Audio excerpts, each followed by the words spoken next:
is on the ice for its first game. And now the team from Poland takes the ice as both these teams play their first games in this tournament. Canada will be wearing their red uniforms with the blue and white trim. They'll be going from left to right in this first period. And Poland will be wearing the white uniforms with the red trim. The referee for this game is Boklund from Sweden. And one linesman is from Finland, the other from Sweden. And you see Canada's starting lineup, which surprises a few people, Ron, that Andy Moog is getting the starting call and goal. Well, Dave King told me yesterday that he felt that he'd start Moog in this tournament, but that they're going to be kind of alternating between the two of them, with John Burke, of course, in there as well. Moog showed very well in the game against the Soviet Union in the final two exhibition games. The two goaltenders alternated. Moog played the Soviet game. He was excellent in that game. Burke played against Sweden, and he was just as good. So they've got good goaltending. They can put either one of them in. Canada's had a couple of scratches for this game. Rick Kosky will not be in uniform. He's a goaltender. Serge Roy will not suit up today. They have 7 defensemen, and he'll sit this one out. And Jim Poplinski, the Calgary Flame forward, is playing today for the Flames and will join the Canadian team later tonight or tomorrow for practice. Ron, you had some interesting facts and figures about the domination that Canada has had in previous Olympic competition against Poland. Well, our meetings with Poland go back to the 1932 games in Lake Placid, and during that tournament, Canada beat Poland 9-0, 36 in Garmisch. It was 8-1. Then we didn't play them again until 1948. It was 15-0. 52 was 11-0. It narrowed down a bit. In 1980, it was 5-1. Canada not running up the score on anybody, of course, in recent years. The final total, though, is 48-2. The goals for and against. And so Poland has had its problems. Their biggest problem is the whole country has 1,500 hockey players, from little wee kids, the toddlers, right on up to adults. 1,500 hockey players is not a very good base from which to draw a national team. They really are a veteran team. They've got a lot of players in their 30s, in their late 30s as well. And so they just have a problem. The biggest problem, according to their coach, is they don't have equipment. They can't equip their kids. They can't equip the adults. They have, at times, traded players to Western Europe for equipment. Jerzy Post, who is in this game, he'll wear number 28. You can watch for him. At one time was traded to Germany for 20 pairs of skates and gloves, which I guess put a value on his services as far as the Poles were concerned. Of course, he comes home every year, and he plays for their national team. He's now in his 4th Olympic Games. There aren't too many athletes that have played in 4 Olympic Games, but Post is one of them. So it is going to be Canada and Poland here momentarily at the Saddle Dome. Let's take this pause right here. Unregistered group for Team Canada, number 5, Trent Yanes. This is the story about how clever I am. See, one day We are just about ready for the opening face-off between Canada and Poland. By the way, Ron was talking about the history of these two teams in Olympic competition. Last year in a couple of exhibition games, Poland did well against Canada. Canada won the game 6-4 and 3-2, but that's a marked improvement from those 13-0 scores you were talking about. Well, we asked their coach, what do you really need in terms of development in your hockey? And outside of equipment, he says the other thing we need is talent. They don't have a great deal of that in their country. A very personable guy is the coach, Lechik, who played in the league from 1953 to 64. They've had some interesting results in world tournament play. They upset the Soviets 6-4 in the World Championship in Katowice, Poland in 1976. And beat Czechoslovakia in 1986, 2-1. So they've had their moments. There's a chance for Canada right off the bat, and a good hard shot by Ken Berry from close in. Actually, it was George Durbin who got the shot away, and Kukla, the goaltender, made the save. Now trying to move it out of there is Henrik Groot. And then they whistle a play down because of a hand pass, and we'll get a stoppage and a face-off in the Polish end of the rink. Number 6 is Groot. He's their team captain. Randy Gregg, of course, you know all about him. Dr. Randy Gregg, 3 Stanley Cup trips with the Edmonton Oilers. And he formerly played with Canada back in the previous Olympics back in 1980, and he's excited about this one. Well, we've got some players on this team this year who have had Stanley Cup experience. There are 4 players who have won Stanley Cup rings. There's Gregg, a shot from the point wide of the net, and Poland break out of there.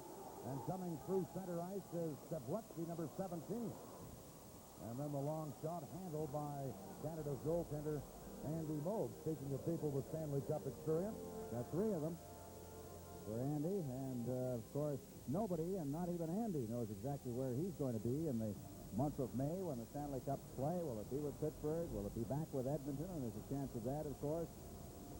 Just don't know. But he's a good goaltender. He would like to see his career change a little bit. He's been kind of relegated to a backup role in the playoffs to Grant Fuhr. I think he's only played 3 playoff games in those 3 Stanley Cup years. Canada controlling from the faceoff. And carrying up left wing is Trent Yanni, number 5. Serge Paubert now flips it in. And back is Holova, number 5 for Poland. Holova fires it out to center ice. Knocked down by Chris Felix. And going back to pick it up is Yanni, number 5. Trent Yanni feeds it out on right wing. And here comes Felix, number 23. Chris Felix tries to center, knocked away. Felix got it back to the net, but couldn't get it centered. And taking over is Kojolka, and shooting it near center ice. Canada back to control. Here's Brian Bradley, number 8. Bradley cuts in. Bradley still with the puck. Ridden out of the play. And now Kojolka, number 2, tried to get it out. Schreiber held it in for Canada. Over on the far side, it is Stepnitsky trying to clear it. Held in. Here's Claude Villegas, shot, and he shot it wide from the slot. Good chance for Villegas. Now in there is Wally Schreiber trying to center. Schreiber back on the point to Tim Waters. Now in on the board for Tambellini. Center, Schreiber, a shot. Saved by the goaltender from close in. And Canada trying to put some pressure on again. Back of the net, Claude Villegas. Center, comes in front. Moving in, a backhander by Tony Stiles block. And here's a breakaway pass for Stepnitsky, number 24. Left it there, but Stiles gets it for Canada. Lost it to Stepnitsky, a drive, and that's high over top of the glass. And Canada drop it back to their own goal. Back there controlling it is Merlin Malinowski. And Canada now try and move it out of there with Tim Waters sliding it down the ice. Poland back to get it. And they just clear it down to the Canadian end of the rink. Randy Gregg going back to get it. Here's Gregg, number 21. Shoots it into center ice. And knocking it down there is Polk, number 28, in across the line, but it's offside at Team Canada's blue line. We've played close to 3 minutes, and there's no score here at the Saddle Dome.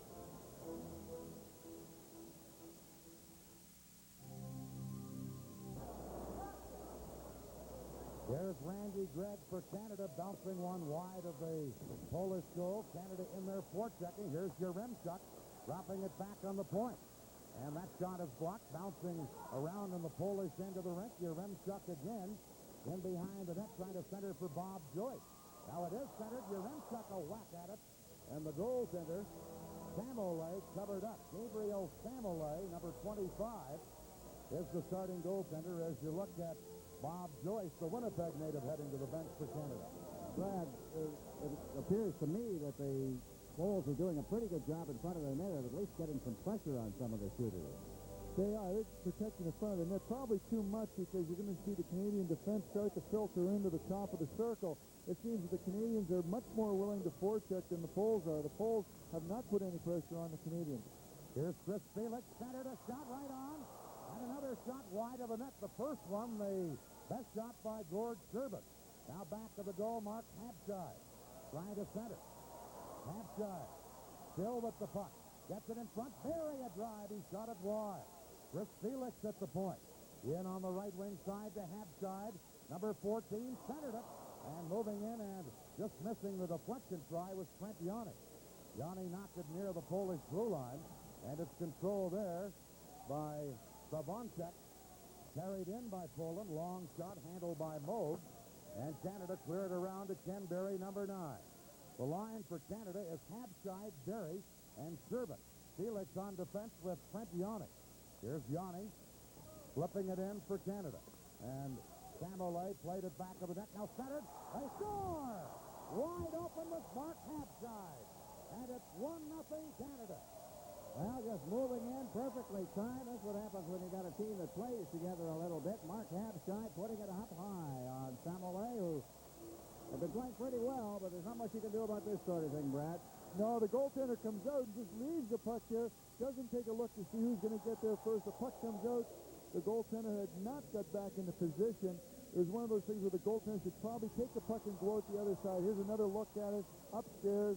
Bing, bing. The goaltender does the puck, doesn't get back in time. The thing you noticed there was that the goaltender wasn't seeing what was in front of him. He was more concerned with what was happening behind the net and wasn't ready for the shot. That's true. A lot of fault goaltenders have. They don't read the play of what's coming at them through center ice. Who's going to get to the puck first? Moravsky is in there forechecking for Poland, but now breaking out for Canada is Tim Waters from the Winnipeg Jets shooting it in. Digging in on the boards for Canada, trying to get a loose puck in front of Brian Bradley. Comes to the point that Tony Stiles a shot. Saint-Mollet got a piece of that, and Poland carry back to Jolka, getting one ahead. And there's a drive off the stick of Sadletsky, and a glove save by Andy Moog. Shots on goal favor Canada 5-2, and Canada leads here 1-0.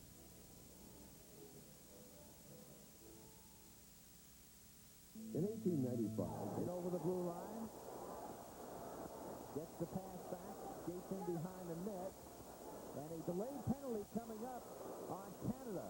So when the Canadians regain possession of the puck, play will be stopped. Andy Moog making the save, and finally Zalapsky gets his stick on it, and we'll have a penalty coming up on Team Canada. So a Polish power play with 13:55 remaining first period.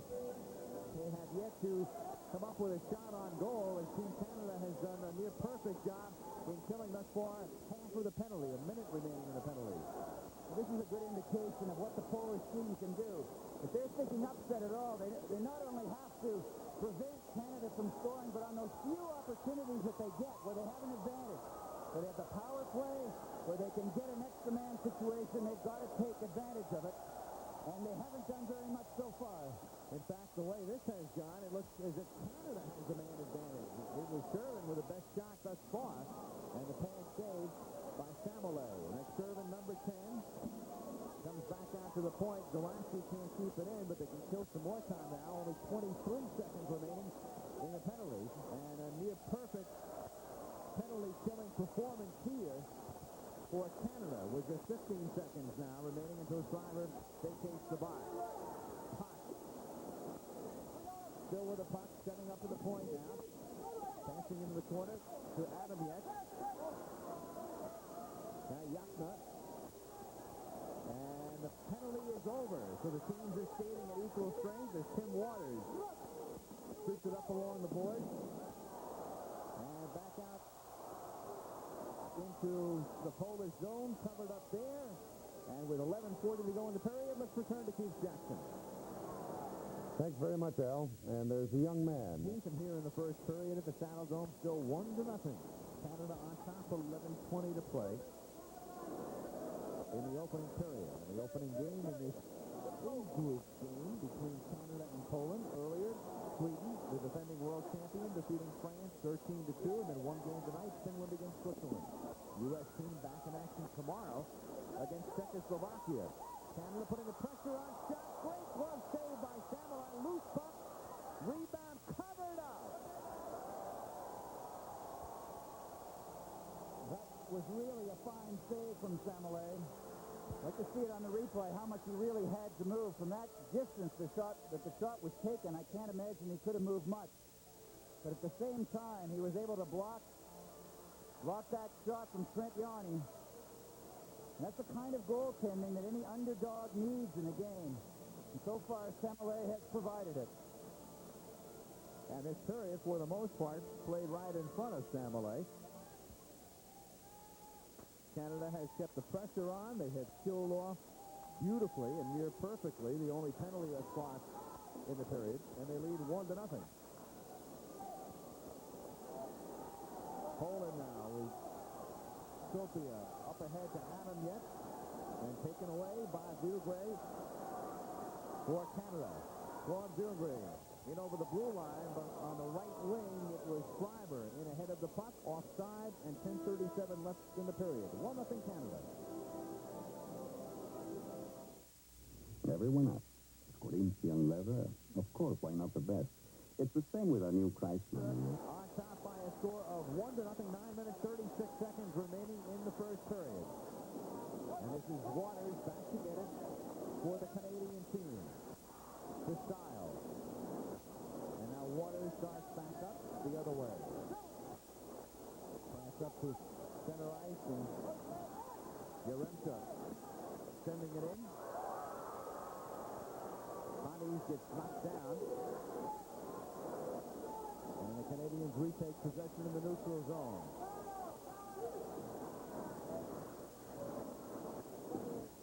Stepinski for Poland. Taken by Felix. Sturman leaving it for Habscheid. He has scored the only goal. Nice move by Habscheid. He sends it in for Sturman. Gord setting up along the far side. Skating all the way in. His shot can't save.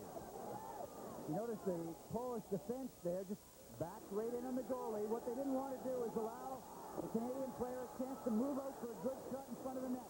They were willing to allow him to come to the net on that angle. Still 1-0 Canada. Sikorsky with it. Backhander by Paxila was blocked. Poland still putting the pressure on. Stick save that time by Moog, and that's as much pressure as the Polish team has put on here in the first period. 8:05 remaining in the period. 1-0 Canada. Then it comes back out to center ice where it's collected by Zalapsky. He sends it over to Randy Gregg. Now Zarley Zalapsky, number 25, up ahead to Brian Bradley. Bradley tries to get to the slot, loses the puck. Puck slips to the side, and we've got a penalty coming up. All that really happened because of the very slow line change that the Polish team made. They managed to recover to get to the Canadian player, but they had to rush so much to get there that they got themselves out of position. You can see they're all coming into the screen here, racing off of the bench, but in their hurry, they couldn't make the kind of controlled defensive play that they wanted to make. And Group, the team captain for Poland, goes off at the 12:16 mark of the first period, and thus Canada has its first power play opportunity. It's only the second penalty of the period. The other against number 7, Wally Schreiber of Canada, was killed effectively by the Canadians, who lead 1-0. The Polish team has had a lot of practice playing in their own zone today, just basically going into a situation almost as if they were killing a penalty. Well, now they'll have a real chance. This is Steve Tambellini. Number 11 is out at the blue line. And the shot is deflected off the stick of Samalai. Waters with it. Back behind the net now. Waver is number 12. Out to Tambellini at the point. Now to Waters. He sends it back to Tambellini. A slap shot save. Waver is there for Canada to set it up again. Sends it into the slot. And Malinowski couldn't get a stick on it. And it's cleared the other way. The Canadian team, you can see them move the puck around in the Polish zone. That's very much the principle of killing a penalty, is the defending team will allow the low percentage outside shot. They do not want to allow the close-in shot in front of the net. They'll let you hammer away from the outside all you want. 54 seconds remaining now in the penalty. Canada with its first power play. Canada on top 1-0. Claude Vilgrain skating into the corner, sends it out to the slot, taken away there by Poland. Back they come now with Mariecki in over the blue line. His shot is wide. Andy Moles comes out of the net to send it over to Ken Yaremchuk. Yaremchuk skates all the way in. He again sends it in front, but it's taken away there by Stablesky and sent down to Moles with 18 seconds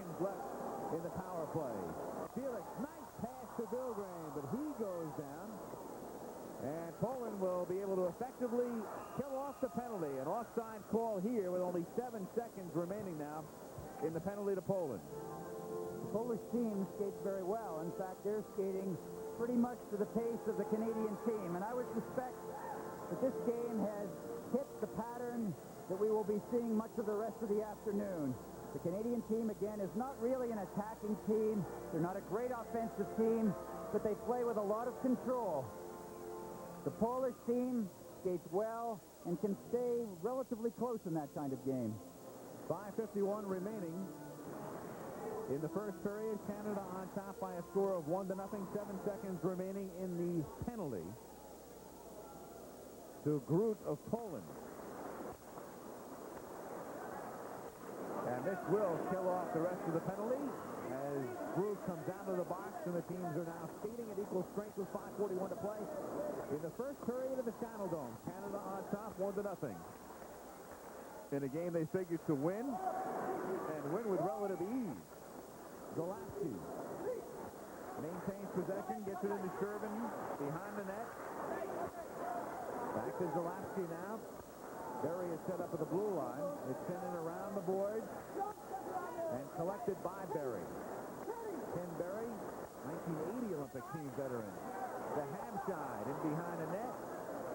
He loses the puck, and Poland takes the pressure off, clearing to the neutral zone.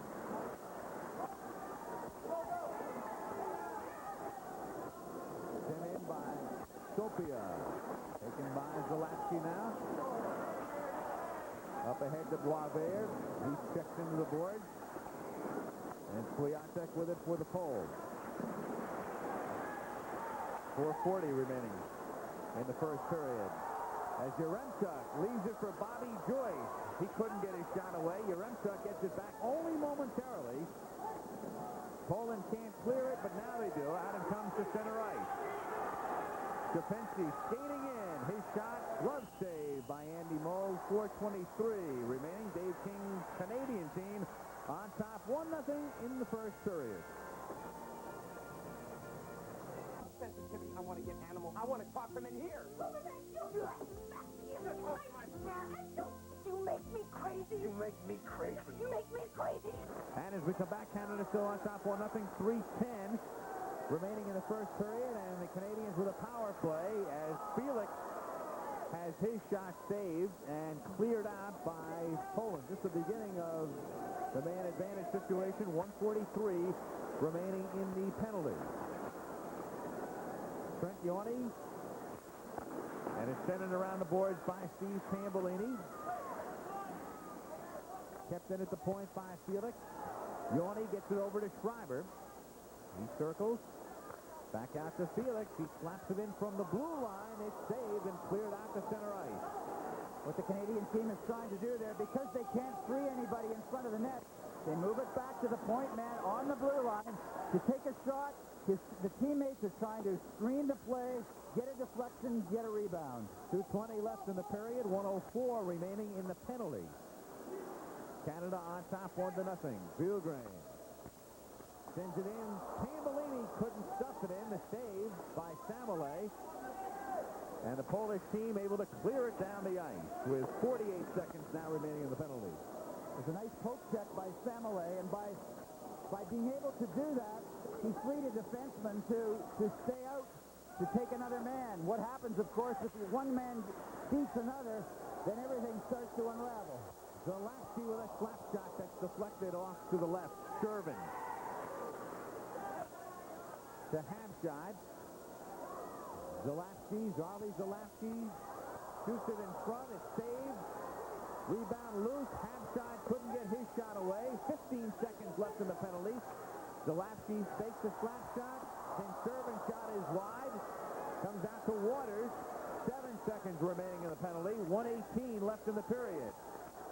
Zalapsky from in front. It's knocked down, and the penalty is over. The teams are skating once more at equal strength. Waters could only knock it down. Poland able to clear it. Stefanski skates in over the blue line, and the shot by Sablecki is wide. 1 minute left in the period. So Poland has killed off both of Canada's power play opportunities here in the first period. It remains 1-0 Canada.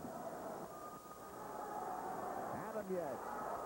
And a weak shot off the stick of Yakna, who didn't get good one on it. Yaremchuk comes back the other way for Canada.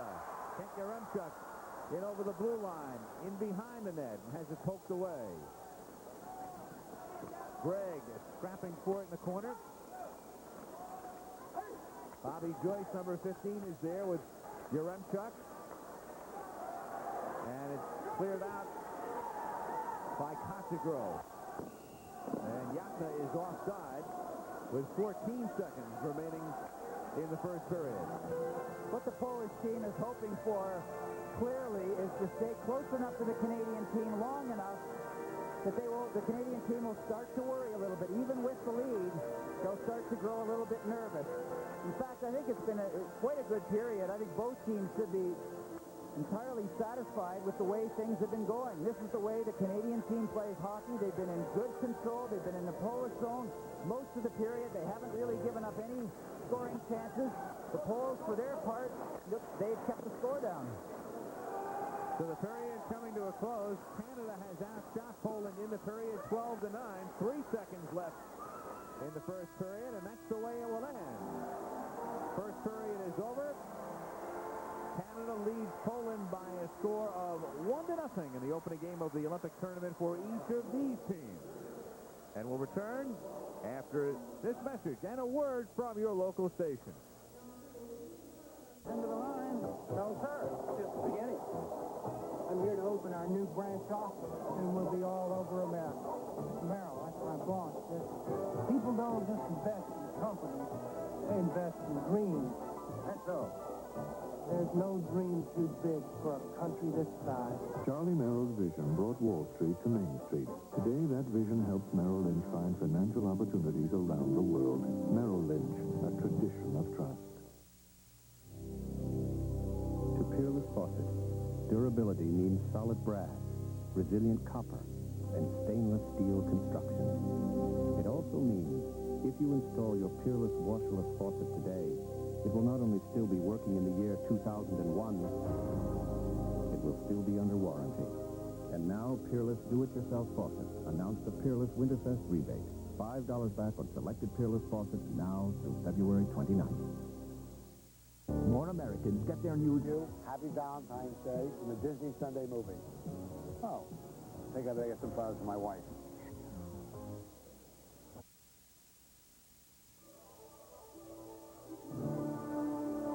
ABC's Olympic tradition continues live from Calgary, home of the 15th Olympic Winter Games.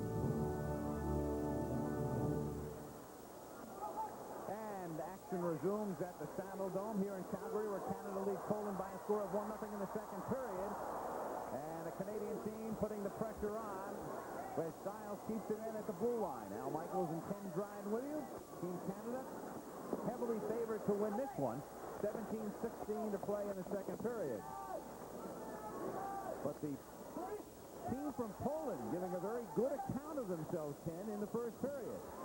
Well, they did, and the second period has started pretty much as the first was played, with the Canadian team in the Polish zone most of the time, with goaltender Semele for Poland playing very well. Styles shooting it in around the boards. Claude Vilgrain gets it back to Schreiber. Now Steve Tambellini leaving it in the corner for Schreiber. And Vilgrain is able to get it to Tambellini, and his shot is saved by Semele. He saved that right off the mask, Al. And as I mentioned last night, only a goalie will see every save and exactly where it is. That one you didn't just see, you felt. Bob Joyce from the corner, sending it in behind the net. Merlin Malinowski looking for somebody to get free in the slot. Still controlling the puck. This is almost like a power play situation, the way the Polish team is playing it. They're staying away from the puck carrier, just trying to clog up the middle, except they're at full strength. Andy Moog tried to get it ahead to Zalapski, but passed Darley, and Poland retakes possession. And that comes in on Andy Moog, getting credit for the easy save. Back out to center ice now as Jerzy Potts controls the puck. Knocked away by Tambellini, and then Yaremchuk had to circle at the blue line to wait for Canada to get onside. Zalapsky skates in. Zalapsky centering it, but nobody was there. And in behind the net now, it's Yaremchuk for Canada. Retaking possession. The shot comes in, and Gregg didn't get all of it, so it was a weak shot that went wide. Tambellini now to Yaremchuk. Canada putting a lot of pressure on, but still it's only 1-0, and Poland again clogging up the middle, retaking possession. Well, it's the way that the underdog can possibly beat the better team. You don't give up the good scoring chance, you get good goaltending, and you just hope for the occasional break. And the shot, glove save, knocked down by Andy Moog. The shot by Porcialdo. And then Zalapsky comes up with it for Canada. Team Canada has outshot Poland 17-11, still leading only 1-0.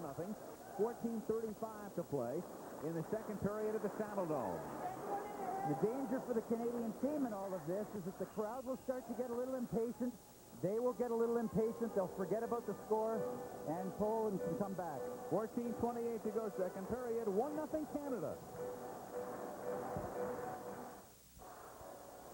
Team Poland with a power play here. 1:33 left in the penalty to Chris Felix of Canada. Canada on top by a score of 1-0. This is where the Polish team can possibly make up the ground. They got the break. Canada has the penalty, and now they need to go on the offense for one of the few times in the game. And they have been unsuccessful thus far in their previous power play opportunities, trying to get it set up at center ice here and having a tough time starting back the other way, and in fact taken away by Schreiber at the blue line. 1 minute now left in the penalty. Here's the crease. He leaves it for what should have been a teammate. Turns out to be Schreiber for Canada.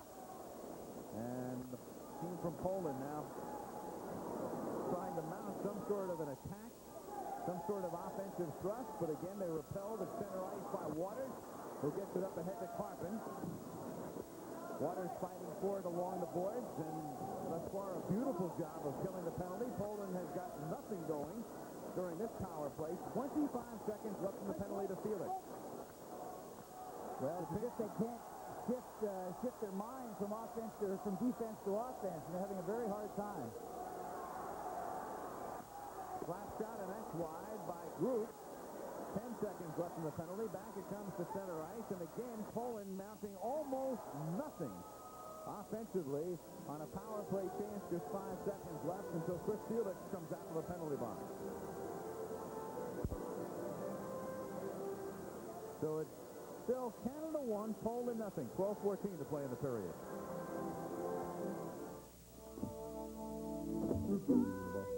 The mid-size Dodge gets 10:30 remaining in the second period. It's a close one. Canada 1, Poland 0. And even though Canada has put most of the pressure on, it's very much a contest halfway through the game. 10:20 to play second period. 1-0 Team Canada. Both teams skating at full strength before a big and enthusiastic and obviously quite partisan crowd at the Saddledome. Well, and a gradually nervous crowd as well, Al, as this game continues to go the way it has. Here we can see the only goal of the game, and it happened in the first period, and it really was because of the work of Gord Shervin, who beat the Checkers.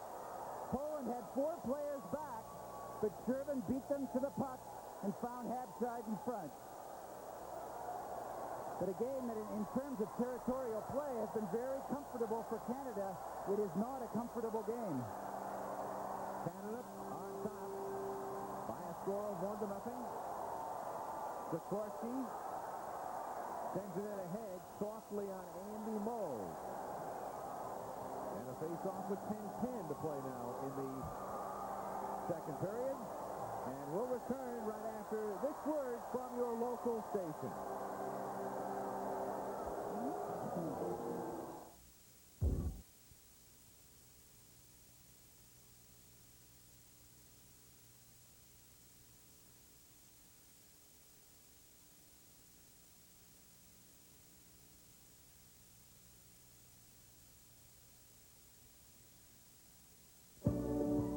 The 15th Olympic Winter Games continues from Calgary.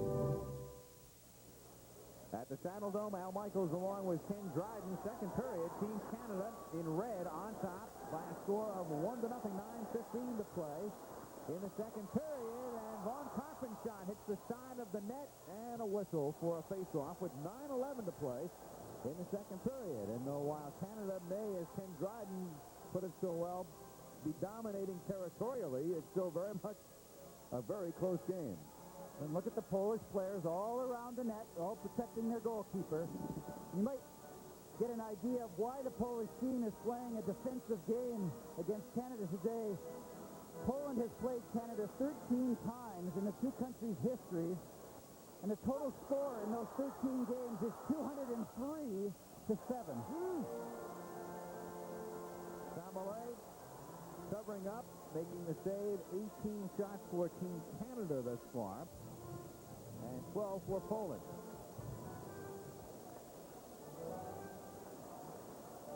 It's a very familiar scene around the Polish net. The goaltender down, covering it up in 4 or 5 figures. Also in the picture. From the face-off, Serge Boisvert gets it out to Styles. His shot is wide. Tim Waters sends it along the boards, and then it's broken up there by Poland. Then back out ahead to Yana, who has it taken away from him by Boisvert. Von Karpen skating in. He's scrapping for it along the boards, and back comes Yana with it for Poland. Shot into the corner by Adam Yet, and Schreiber is there to pick it up for the Canadian team. Waters now. Nice 360-degree move at center ice. Sends it in along the boards. Schreiber with Tambellini. And Bilgray out there on this line. And Poland takes the pressure off by clearing it to the neutral zone. Sent back in, but Schreiber was in over the blue line, ahead of the puck. And that's an offside with 8:05 to play in the second period. Still, Canada 1, Poland nothing.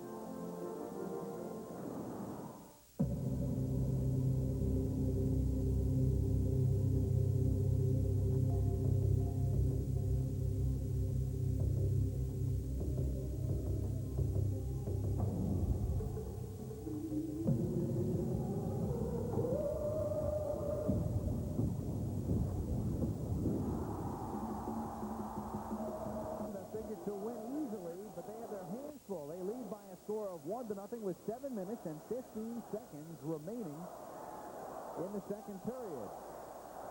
And the team from Poland, a tremendous underdog, Licek, their head coach. And even though they have very much been outplayed and most of the action has been in front of their net, here they are down by only a goal. Well, and what's terrific for them in this circumstance is that they knew the style of play that they had to play in order to compete in this game, and they have gone out, and for a period of about 35 minutes, they have done just exactly that. Malinowski wins the face-off from Erzy Reese. And Yanni to Felix. And now back to Trent Yanni, the Canadian team captain. Just notice there, when you saw the Canadian team organizing in their own zone, you didn't even see a white sweater in your screen. They were all backing up to play on defense.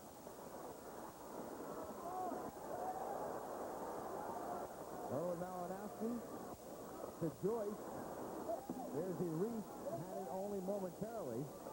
If there was such a thing as time of possession, if you could have that stat in hockey, it would be 3 or 4 to 1 Canada in this game, and yet the score is only 1-0. Absolutely. Chris Felix sending it up ahead, taken in over the blue line by Bob Joyce. Joyce skating in and losing the puck as Poland clogs up the middle. Malinowski couldn't get anything off, and Sopia comes back the other way with Petula. And again, Poland has the puck. They're able to bring it into the Canadian zone, and then they lose it right away.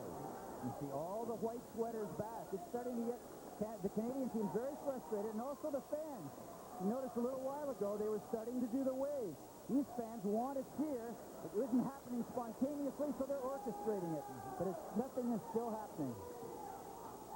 5:48 to play, second period. Canada on top by a score of 1-0. And icing. With 5:40 remaining in the second period, there is Sean Burke, Canada's #1 goalie. He'll play Tuesday night against Switzerland. It's low today, and it's still 1-0 Canada. Put some more pressure on in the preceding sequence, which ends with a save by Samalay. And another look here. Samalay very sharp again, making the initial save. The puck going back out to the point to Randy Gregg. And he covers up. No rebound. So much of this game being played in front of that man, Samalay. And now a look over the shoulder of Sean Burke. Out toward the faceoff circle, 5:06 to play. In the second period, Canada on top on a goal by Habshad at 4:22 of the first period, 1-0.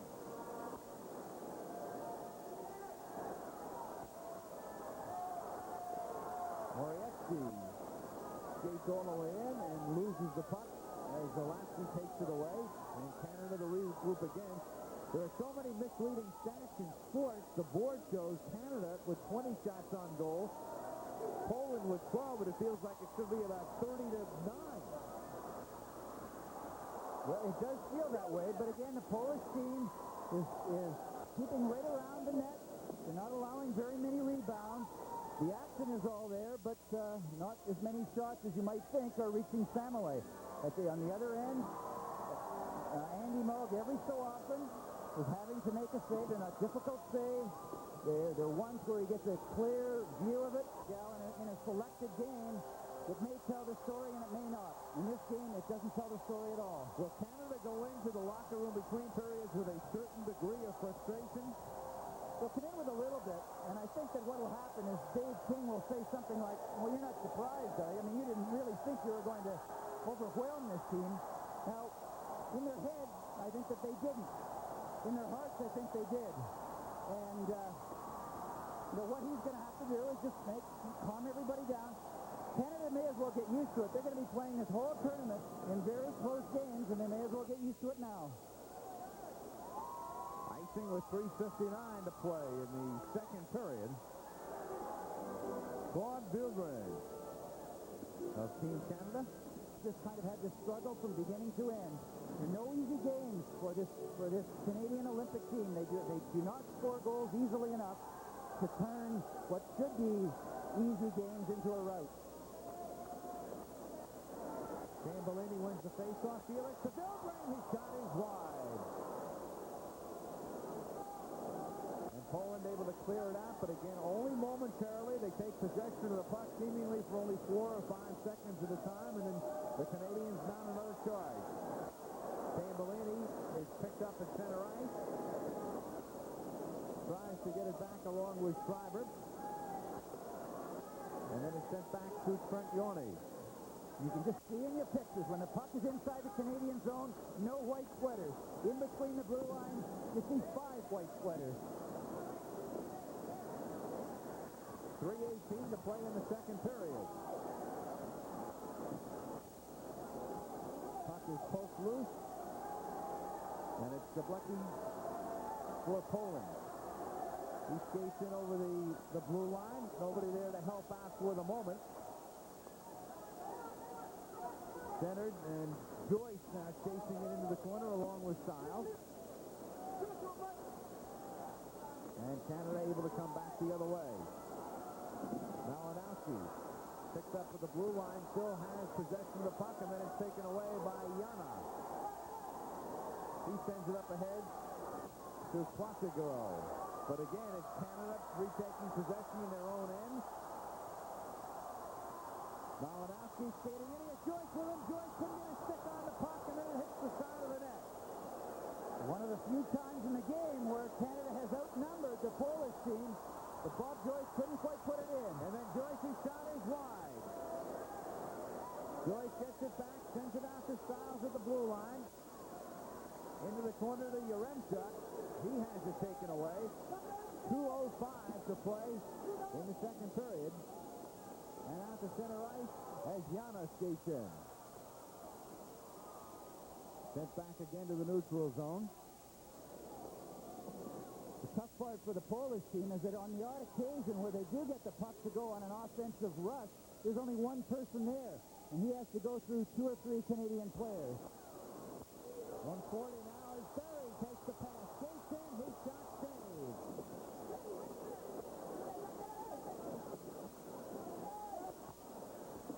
Morievsky for Poland. They can't clear. It's kept in by Gregg from the blue line. Sent into Hadshot. His backhand centering pass is taken away by Stablevsky. He's picked up to the blue line by Gregg, and we've got a penalty. And Gregg will be sent off for 2 minutes with 1:12 to play in the second period. Still 1-0 for Dave King's Canadian team. Penalty box for Canada, 1:30 remaining in the penalty.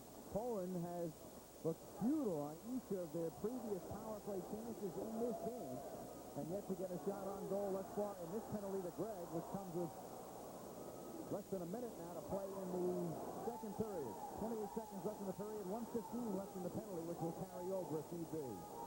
If I was Poland and I was trying to orchestrate an upset, I wouldn't want to score right now. I wouldn't want to go into the dressing room at the end of the second period just having tied the score.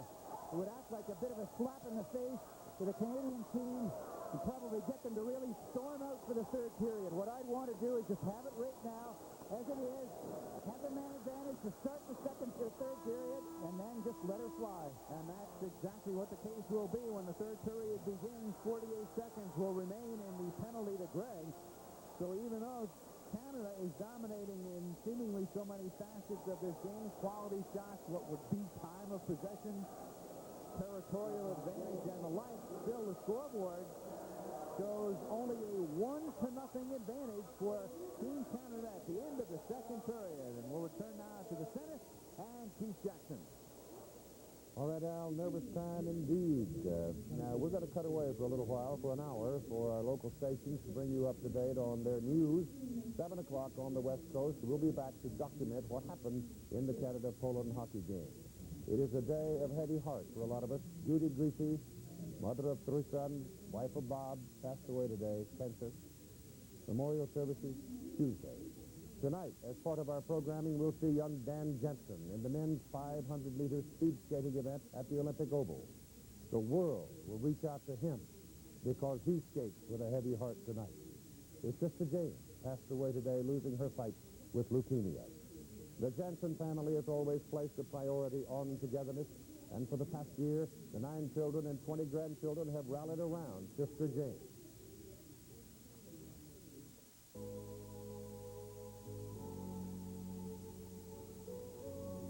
Wants a family, love a family, into tonight's competition. He's worked a lifetime for the Olympics, but he always has known his priorities should lay elsewhere.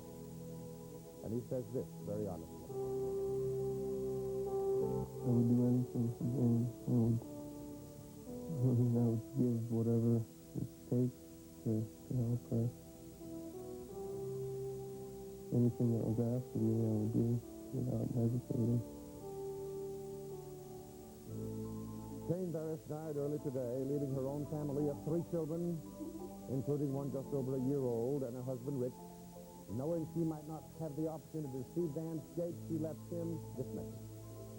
Well, I just tell him that I love him, and I tell him to respect the best he can, because I know, I don't want to tell him to win a gold medal or something, and then if he doesn't do it, I don't want him to feel bad. I just want him to do the best he can and be satisfied with what he does.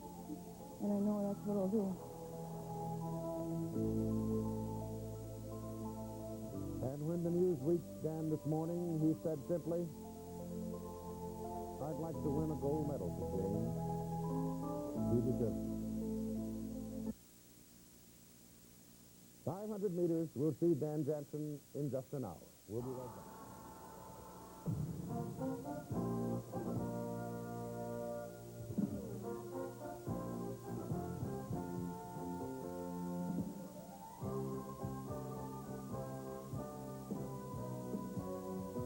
CTV Television Network presentation from Calgary, Alberta, the 15th Olympic Winter Games, brought to you by GM.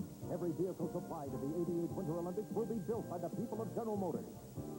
By the American Express card, membership has its privileges. And by Labatt, Brewers of Labatt Blue, official beer of the 1988 Olympic Winter Games. Just 2 days into this competition, there have already been some rather unusual happenings in hockey. Yesterday, there was a big upset when West Germany toppled the Czechs. And then the Norwegians were able to hold the Soviets off the scoreboard into the second period. Yes, they lost the game and were shut out, but that would be victory enough. Today, France held Sweden to a 1-1 draw until the second period, and then the roof fell in.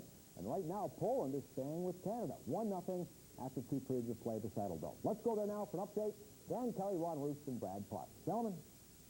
Dan, I think the best way to describe this game to this point is Canada led early 1-0. Second period, Canada was the dominant team. They threw the punches but couldn't deliver the knockout blow, Brad Park, and Poland is hanging on well. Poland is hanging on. They're playing a very, very conservative game. Canada really attacked in the second period, but when you look at the first period and the chances that the Canada's had so far, they've controlled the game. We're going to have a look right now at the first goal of the game scored by Mark Habscheid. A real hustle play by Gord Chervin, who jumped in on his puck. Here, look at the Pole goaltender, Chomolone, and as he drops the puck there, here's Gord Chervin jumping on it, out, and Mark Habscheid just sticks it in the upper corner. A bang-bang play, great hustle by Chervin. Here he is, backhand. He has a feeling that somebody's going to be there, and Mark Habscheid made no mistake. The Poles conserve. This is a power play for Canada. They do not force the defenseman, and that's Felix letting a good shot go. Canada has to take advantage of those point shots a little bit more. We also have a look at the Canadians moving in. This is something the defense are going to have to do more often. That's Trent Yanni moving in with a shot on Charles Molinet, and as you can see, the Canadians are all over him. One of the keys in the second period, you're going to see right off the face-off of Darley Zalewski shooting the puck around a premeditated play. Watch Ken Barry on your far side. He touches the puck. It goes out to Randy Gregg. It goes back into Barry, out to Habscheid, and he hits the post. Unbelievable shot. Great play. Now you look at the Canadians attacking again. Wally Schreiber putting in. I think it's Steve Tambellini in tight again. And Steve Tambellini had 3 good chances in that period, but the goaltender for the Poles have been strong. You mentioned, Brad, the Polish penalty killers are giving away the shot from the points, playing a very tight box. And what does Canada do to adjust to that? Well, if they're giving them the shot from the point, they're going to have to give them the shot from the point. But if they're not going to be aggressive, you might as well stick one man out there and throw 4 at the net when the puck is shot towards the net. That way, if you're going to outman them inside, you're going to have a 4-on-3 in around that net. So Canada's going to have to do that. Take the point shot and blitz the net for the rebound.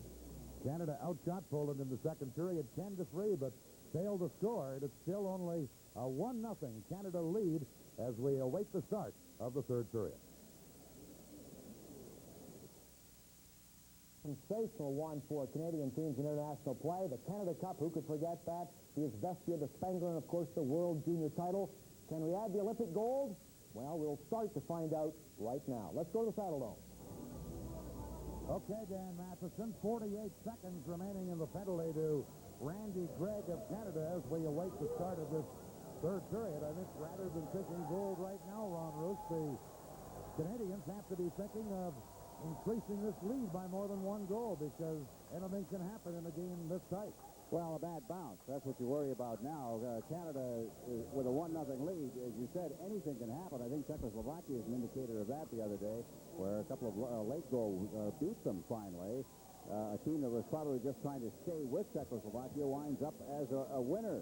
Now here's Poland just trying not to be embarrassed. They're playing to lose 1-0, Brad. And you know, all of a sudden, somebody gets open in front of the net. It bounces the wrong way, and it's a 1-1 tie, and it would seriously damage Canada's hopes. So another goal and an early goal right here, I think, is, we like to use the word insurance, and I think it's, in this case, would be insurance. I think the key thing for the Canadians is don't even think about protecting a 1-goal lead. Establish control in this period. Here's Poland. They're on a power play, remember. Randy Gregg now with 32 seconds left. Loose puck cleared around on the boards by Yanni. Held in by Poland, and now it's into the center ice area where Post had it for the moment. Back into Poland's end for Ademyat. Now they drop it around onto the right wing side, and going back to get it is Yachna. Poland with 10 seconds left in Randy Gregg's penalty. Here is Post shooting it in. Back to get it for Canada is Tony Stiles. And as he cleared it up over the glass. And just 1 second remains in the Canadian penalty to Randy Gregg. As you look at the man who scored the only goal of this game, Mark Hampshire out of Wymark, Saskatchewan.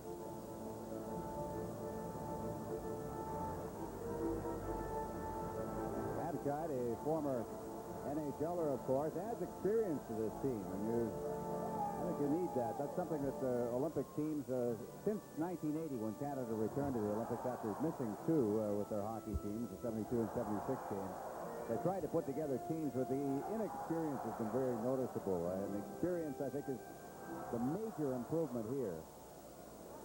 Here's Brian Bradley on a face-off against the Polish player Mavrievsky. Canada can't get it out of there. Here's a chance for Morawiecki, trying to center, but gets knocked down by Zarely Zalewski. Canada now back at full strength, and carrying out is Bradley, number 8. Feeding it ahead for Boisvert and on goal. Big save by Samoile, the goaltender who took it against his chest and held on. Gabriel Samoile with a very big save there. Well, take a look at it. The old line, Dan and you, of course, were around Jacques Plante when he was in St. Louis, is let the puck hit you. And this goaltender is one of those goaltenders. He stands in there. You've got to pick the corner. He's not going to give you much. And this is probably the key to Poland's success. He's been there, and he's had the puck hitting him all day. And Canada's been hitting him with the puck. The line for Canada is Bradley, Boisvert, and Carpin. And here is Serge Boisvert, former Montreal Canadian player. Leaving it there. Bradley trying to center, does. And the shot goes wide by Boisvert. Here's Carpin to Zalewski. Shoot! Shot it wide of the target. Randy Gregg at the other point for Canada. To Bradley. Bradley trying to center. And Poland intercept, and clearing it out of there is Tepletsky to center ice.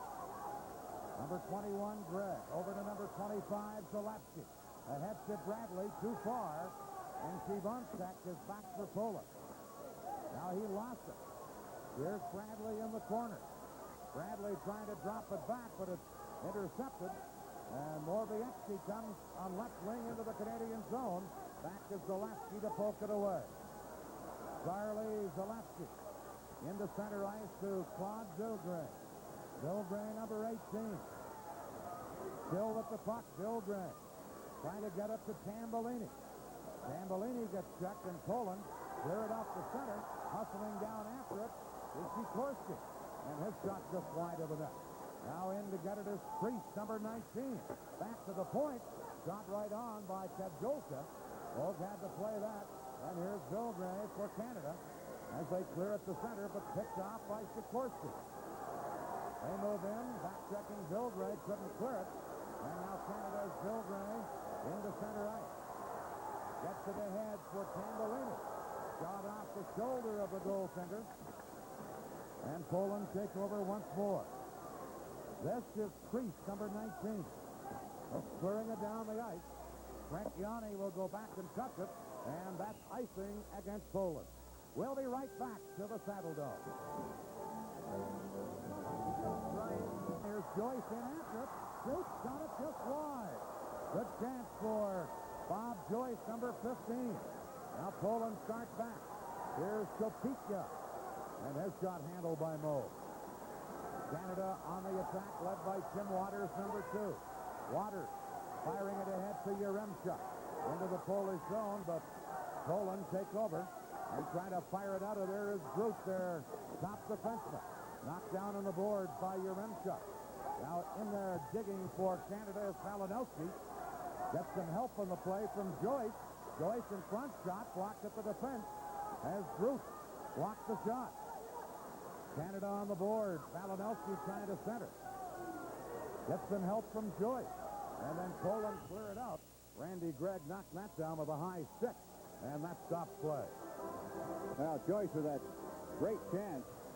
And a fellow from Winnipeg who Was drafted in the 4th round back in 1984 by the Boston Bruins. Just rolled it past the goal post. Been a lot of that in this game. It's been a frustrating afternoon for Canada. They were just missing, just not sharp enough to beat this goaltender. Joyce last year had 52 goals at North Dakota. Played on a great college line with Tony Herkus. Here's a shot from the faceoff over the glass by Polova. Herkus, of course, now with the St. Louis Blues, and he won the Hobey Baker Trophy last year as the outstanding U.S. college player. That must have been quite a twosome in North Dakota. Well, the funny thing about that is that Joyce always considered himself a kind of a grinder-type player, and all of a sudden he leads the NCAA in goal scoring. I think he probably thinks he's more of a grinder here, too, although, again, he just nearly scored a goal. Randy Gregg for Canada, trying to feed it up the ice, and does to Mark Habshai. Habshai leaving it at the point. Now they try and center it, but Poland there to clear it away. There's the lone Polish skater with a long shot, Yapnov, and Moe cleared that into the corner. Poland sending in 2 men to forecheck here, and they force the face-off in Team Canada's end of the rink as they pin Dr. Randy Gregg in against the board. Well, Canada has met Poland in World Championship and Olympic play 19 times, so this is number 20, and Canada is going for its 20th straight victory. However, as we mentioned earlier in the game, the scores have been getting closer over the years. The last time an Olympic play Canada played Poland was 1980 at Lake Placid, and Canada won the game 5-1. They still have 15:27 left in this one in the 3rd period.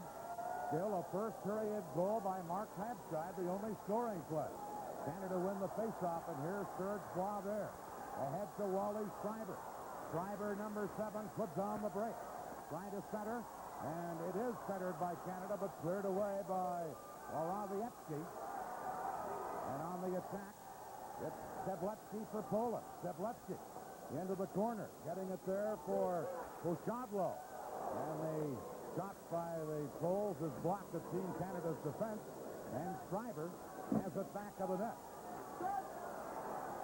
Now Yanni for Canada to Chris Felix in center ice. Couldn't control it. And Poshadlo has it for Poland. Cleared it, Boisvert back for Canada. Serge Boisvert cleared it up the ice. Intercepted by Sikorsky. Shoots off the crossbar. Oh, Sikorsky with a blast that had Andy Moe beaten. Hit the crossbar. That's something that Canada was doing back in the 2nd period, hitting a couple of goal posts. That may be the best chance of the game for Poland. That's what we were talking about. This kind of thing, it seemed to just go end over end, and just a little luck for Andy Moog on that. I don't know whether it took off on him or what, but he just didn't seem to track it, and it wound up behind him, but fortunately the crossbar was there. Ron, I think what it did was handcuff Andy Moog because it was in tight to his shoulder, and he was squatted down waiting for the shot, and he just couldn't get his glove in tight enough. Went right by his left ear and off the crossbar. Still 1-0 for Canada here in the 3rd period. Puck loose at Poland's blue line, and back to get it is Priest, number 19, into the corner for Post. Poland trying to clear it, and now they do break out. Here's a 2-man break. Carrying in is Stepnitsky, centered, standing on it, the same man, Sikorsky, who just hit the crossbar. Now Canada starts back. Lead pass to Sherbin, but that's all back on a 2-line offside. Another good chance for Poland. They messed up a 2-on-1 break. We'll be right back. Here's Canada on the attack, shooting it in, and the goaltender, Samole, took no chance. He just came out and froze it. Gabriel Samole, number 25, as Dave King looks on his club with a rather precarious 1-goal lead. Well, for one shift, very precarious, as Christian Sikorsky had first the crossbar, and then about 20 seconds later fanned on a 2-on-1 break, and had he made contact with that, Brad, it was in the net because Andy Moog could not get over in time. No, the defenseman played the pass, and Andy Moog naturally has to play the shooter. The pass got through. He'd already made that commitment. Canada, this is the type of play. Those 2 breaks right there can unnerve a hockey club. This is where they've got to get some poise. There's Schreiber trying to center it for Tambellini. Couldn't. And Poland come to center ice. Sophia in across the line. He drops it back, and Canada starts back. Bill Gray carries to center right. Bill Gray to Schreiber, number 7. Wally Schreiber into the corner, taken out of the play. Bill Gray couldn't center. And now Sofia, number 12 for Poland, third out to center right. Randy Gregg to Zarley Zalapski. Here's Zalapski, number 25. Zalapski. No one to pass it to as Canada was changing. Here's Zalapski on the board. Into the corner to Yaremchuk, number 13. Ken Yaremchuk checked in the play. Now Canada hold it in. Try and center, loose in front. Here's the shot. And the shot just wide by Merlin Malinowski from the slot area. Poland, Polova now getting it into center ice. And here's Yatsna, number 18. Taken out by Yanni. And Chris Felix has it for Canada. Felix, headman into Yaremchuk. He can fly. Yaremchuk on right wing. Deep one now. Comes in deep. Yaremchuk. Back on the point to Yanni. Over to Felix. Shooting. And a big save there by Samolet. Now back to the net. Yaremchuk centered off the stick and then cleared away by Kajoka, number 2. Here's Kajoka. Getting it into center ice. Broken up there by Canada and back up. Side. Takes the shot, works in deeper, trying to get it to Shervin, and just shot it back to the net. Shervin in there to get it. Back on the point to Barry. His shot wide of the net. Shervin has it again, trying to center. Samolet comes across and smothered it. 11:48 left in the third period. Still a 1-0 Canada lead.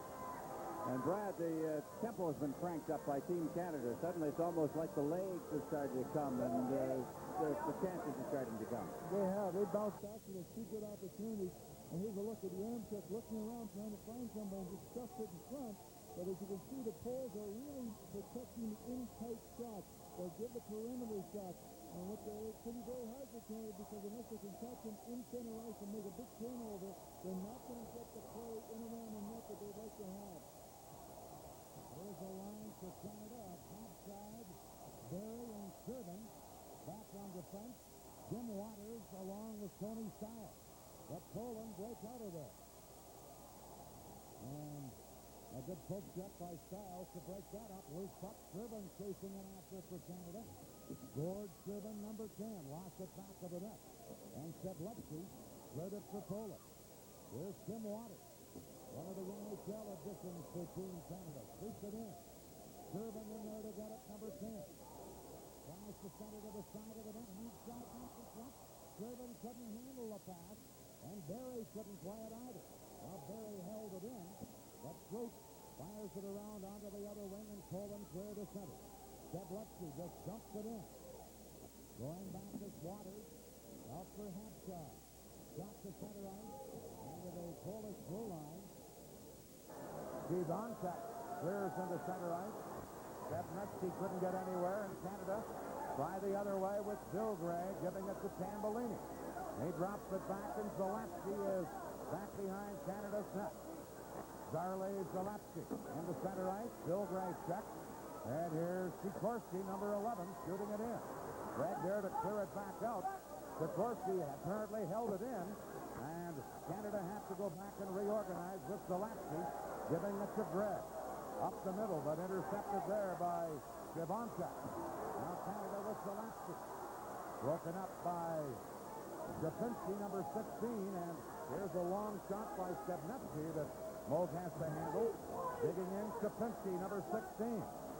Bill Gray there for Canada. Back of the net to Zalapski. Zarley Zalapski, first-round draft choice of the Pittsburgh Penguins a couple of years ago. Clears this down the ice. And as Kajoka, number 2, goes back to touch it, an icing call against Canada. 9:56 remaining, 1-0 for Canada.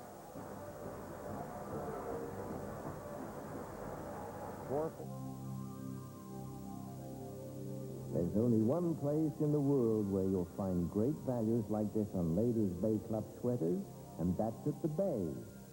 100% cotton sweaters in more styles and colors. Canada on the attack and still leading this game 1-0. Holding it in is Boisvert for Canada. Tries to get it in front, but Poland breaks out of there. Kapinski, number 16, down left wing. Trying to work around Yanni. Broken up and Felix. Headman's up to Bois there. 2-on-2 break. Ahead to Bradley. Bradley trying to center, but that's intercepted at the side of the net by Group.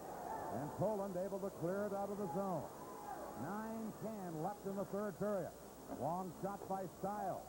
Digging in, a shot by Durbin, deflected just wide by Bradley. Bradley couldn't get it centered. Then their forechecking is Barry for Canada. And now Poland beat it into center ice, and here's Ademyat, number 14. Ademyat with a long wrist shot. And Moog caught that and held on to it. Nice. Shots on goal, by the way, are 26.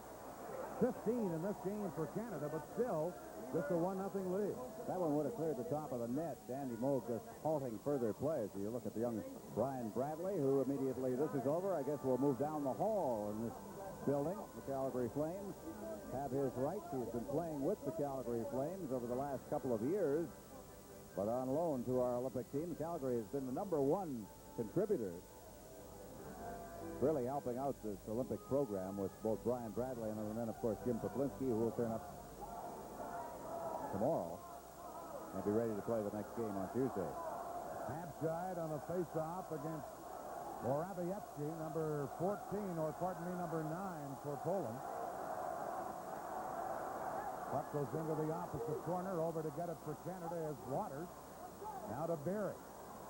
Ken Barry couldn't get it out. Shot from the point by Polova wide of the net.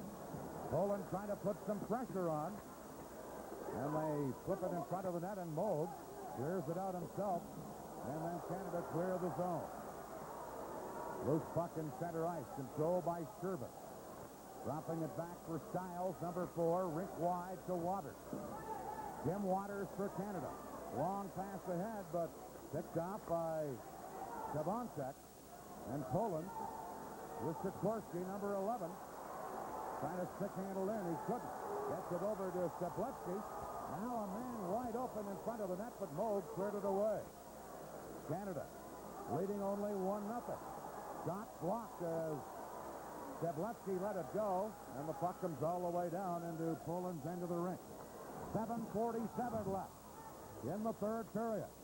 Zalapski carrying into Poland's end of the rink, but already trapped in there with Claude Vilgray, and it's called an offside as you look at Zarley Zalapski. Dan mentioned the first defenseman taken during the 1986 NHL draft. The Pittsburgh took him 4th overall.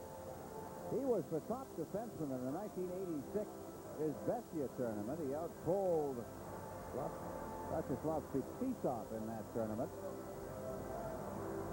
He's still a little raw. There are times when he makes mistakes. Those are the things, of course, defensemen always seem to be slow coming. A lot slower developers than forwards in the game. Unless your name is Orr. Here's Tambellini for Canada, number 11. Steve Tambellini leaving it for Vilgray. Back to Tambellini. Now Yaremchuk into the other corner. Ken Yaremchuk trying to work it free on the board. And Yaremchuk gets some help from Tambellini, but the puck still on the boards in the corner. And now Poland break it out of there and clear it to center ice. Zalapski back at his own line. Ahead to Tambellini. Shooting now. Chamalay came out and made the save. Zalapski and Rod Chamalay. Another stop, and he throws the rebound with Steve Tambellini on the doorstep, poking away at it. Well, they've got goaltending. Poland has got that, and that's what made this a hockey game. Chamalay again is right there. Here comes a shot. He's got the angle covered pretty well. And then back to the point. Team Canada just winding up and firing, but as Brad has mentioned a couple of times, they seem to be coming from a long distance out. There's not much play right in front of that goal crease. The defense doing a good job protecting the goaltender. Now the line for Canada, Bradley, Boisvert, and Carpin. Now they move Schreiber over onto the wing on that side, and here is Schreiber, and his shot goes wide of the target, and breaking out of there is Ademyat. Boisvert intercepts for Canada. Drops it into a zone to Trent Yanni. Now to Chris Felix. And it's dumped back in by Wassergrove for Poland. Yanni lost it. And there's a close-in try for Yachna, and a big save there by Andy Moe. We'll be right back.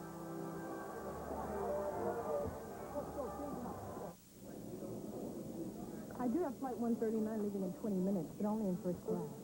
I'll take it. Yeah, they're calling my flight. I'll be there.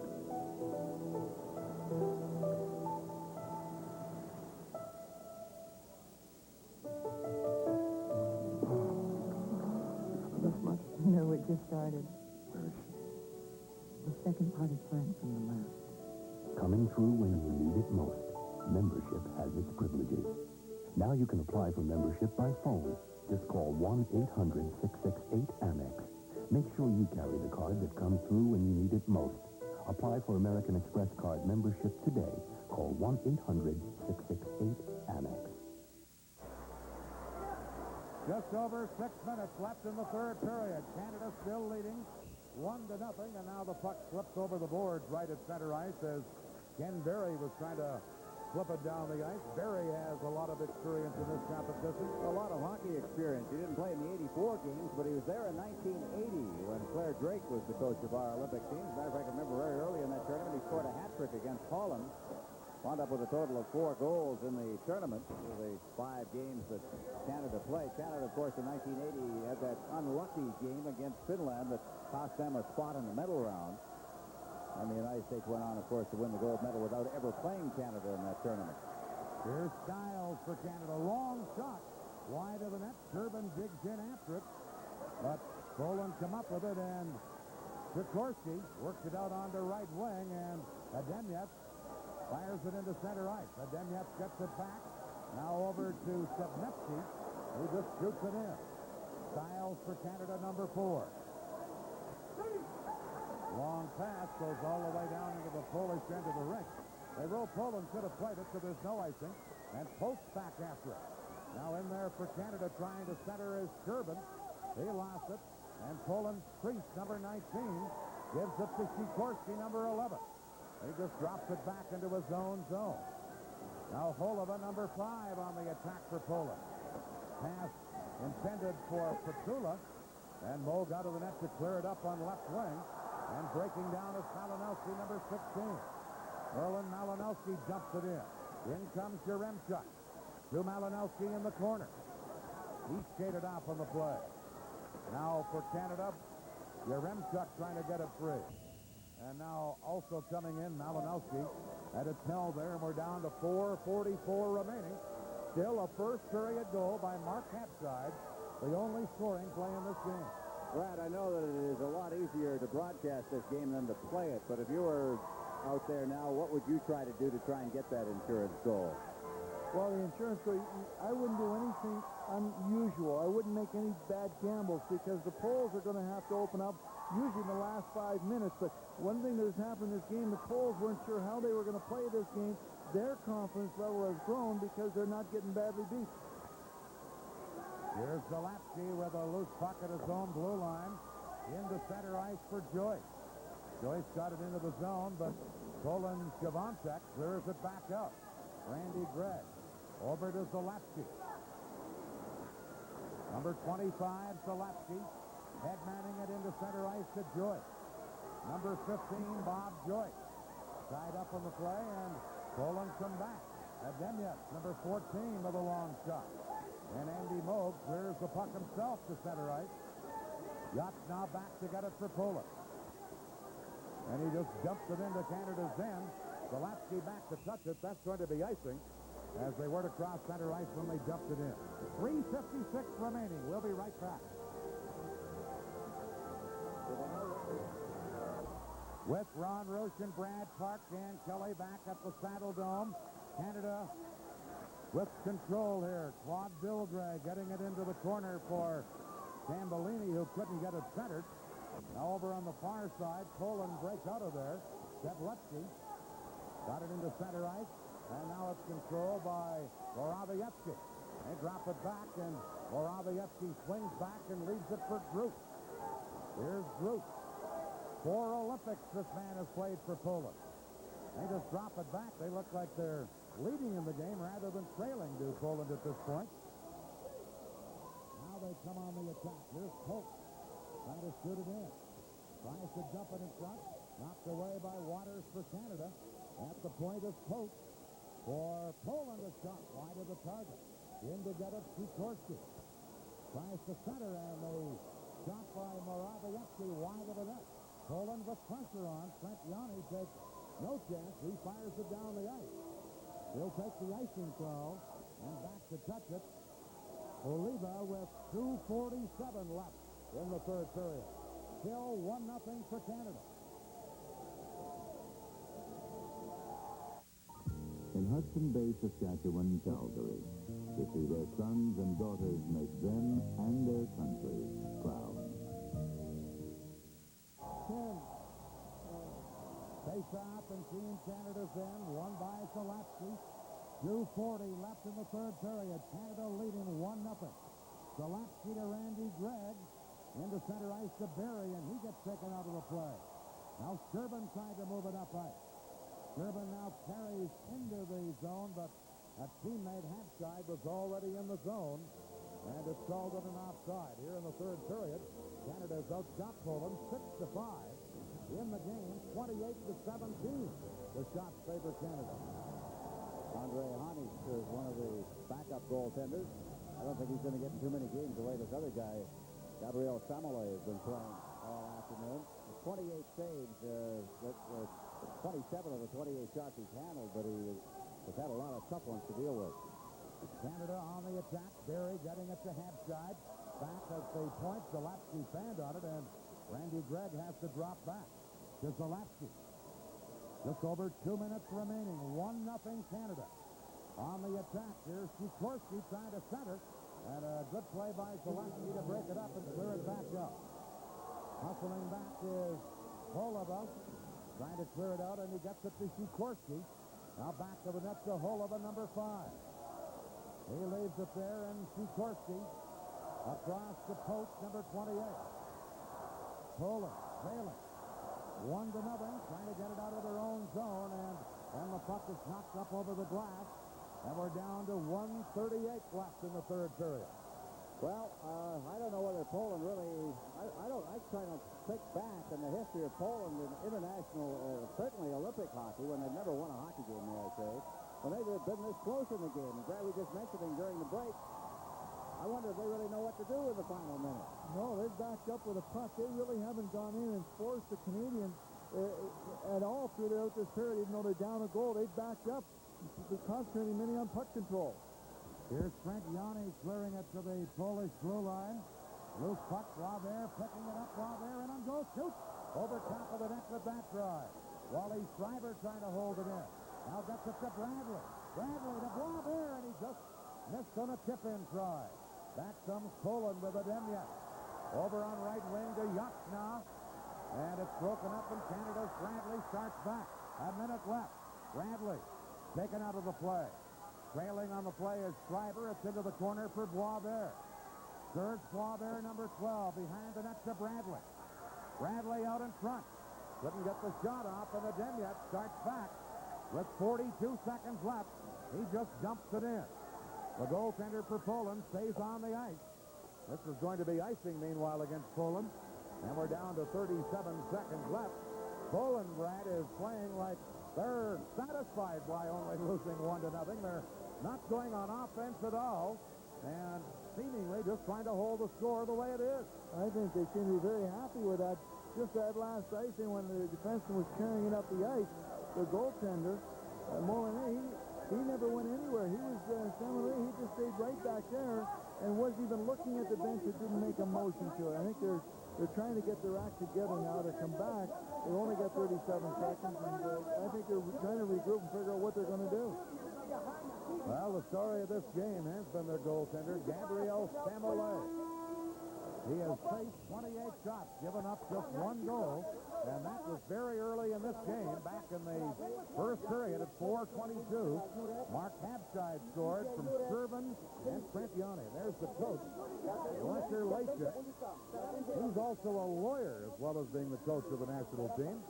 Sometimes it helps, you know that, to be a lawyer when you're a coach. Well, you have to have a little bit of diplomacy sometimes. He's got a lawyer can usually sit back and relax and take things in stride, but he's in the courtroom now, and he's on stage, as well as the Polish players. It'll be interesting to watch Samuel and see if he's going to come out of that net, if he's going to stay back in there, and how quickly the Poles can move the puck out of their own end, and how well coached the Canadians are about making sure that they do not cross the Polish blue line. 37 seconds left. Poland wins the faceoff. And they try and move it out of there. Over on the right wing, picking it up is Groot. Now they fire it out on the right side for Stebnitsky. The goaltender is still on the ice, carrying in his Groot. But Canada's half side cleared it back out. 16 seconds left. And the Pole, Stebnitsky, is back to get it. Lost it right in front of shot. Oh, and Samuel robs Durbin, who was in alone. 4 seconds left. Canada clear it down the ice. This game is over. And Andy Moog shuts out Poland. A 1-0 Canadian victory over Poland. But a much closer score than anybody imagined. That's true. The standard rule was that Canada would win this game 5 or 6-1, but the Poles came up with a fine effort today. Looking at Dave King, I'm sure he's not as happy as some people would be in this camp. I think that the Canadians have got to be a little bit disappointed, but you have to give a lot of credit to the Poles and how well they played for 60 minutes. And particularly their goaltender, Gabriel Samolet. Meanwhile, a win is a win, whether it's by 5 goals or 10. This one was by a 1-goal margin. Andy Moog got the shutout. Mark Habscheid had the only goal. Canada wins its opening game in the Olympics 1-0. Final shots on goal favored Canada 29-17. And now the traditional handshake at center ice. We'll be right back. You do not have to visit our Hawaii office. They need my... Welcome back to the Saddle Dome, where Canada wins its inaugural game in the Olympic Games 1-0 over Poland. A very stingy Polish goaltender and a very spirited effort by the underdog Polish team. But Canada off to a good start with a 1-0 victory. The surprising thing was that it wasn't by more. It was surprising. It was been predicted that Canada would dominate this game, and after watching the game this morning with France, they got totally dominated, by the Swedes. So we're going to look at some highlights in the third period. And here's Steve Tambellini. Watch this nice little pass, and here goes Thursboy in alone. A miscue on the Polish defense, but here's Boisvert coming in, and Samolet just stones him, just stands his ground, and Boisvert was trying to put it up under his arm. Canada attacked very well, but the Poles held their ground. That's what Samolet did all afternoon to Team Canada, and thus held the score down to 1-0. How about anything else to show in that period? Definitely, the Poles, Canada got off the ground here. This is a lucky goal post save right by Andy Moog, and now was Sikorsky just winding up and cranking that thing, picking up an errant pass in center ice. Andy Moog handcuffed off the crossbar. The Poles were very, very close and almost tied the hockey game. That's how close it came to Poland getting a tie in this hockey game. Andy Moog gets a shutout, but really he didn't have to face that much rubber here today. No, he didn't. He didn't see a whole bunch of rubber. I think that's a credit to the guys in front of them, because the defense played very well. The Poles didn't come at them in waves, but anytime they did get an opportunity, the defense played very well. The forecheckers back-checked, and they have a lot of speed on the forwards come back and really helped out the defense. 1-0, Canada wins. Let's go now to our studio and Ron Root. Well, quite an interesting hockey game, Dan and Brad. We wind up 1-0. Nothing, I think, can be read into all of this. It was completely a Canada game.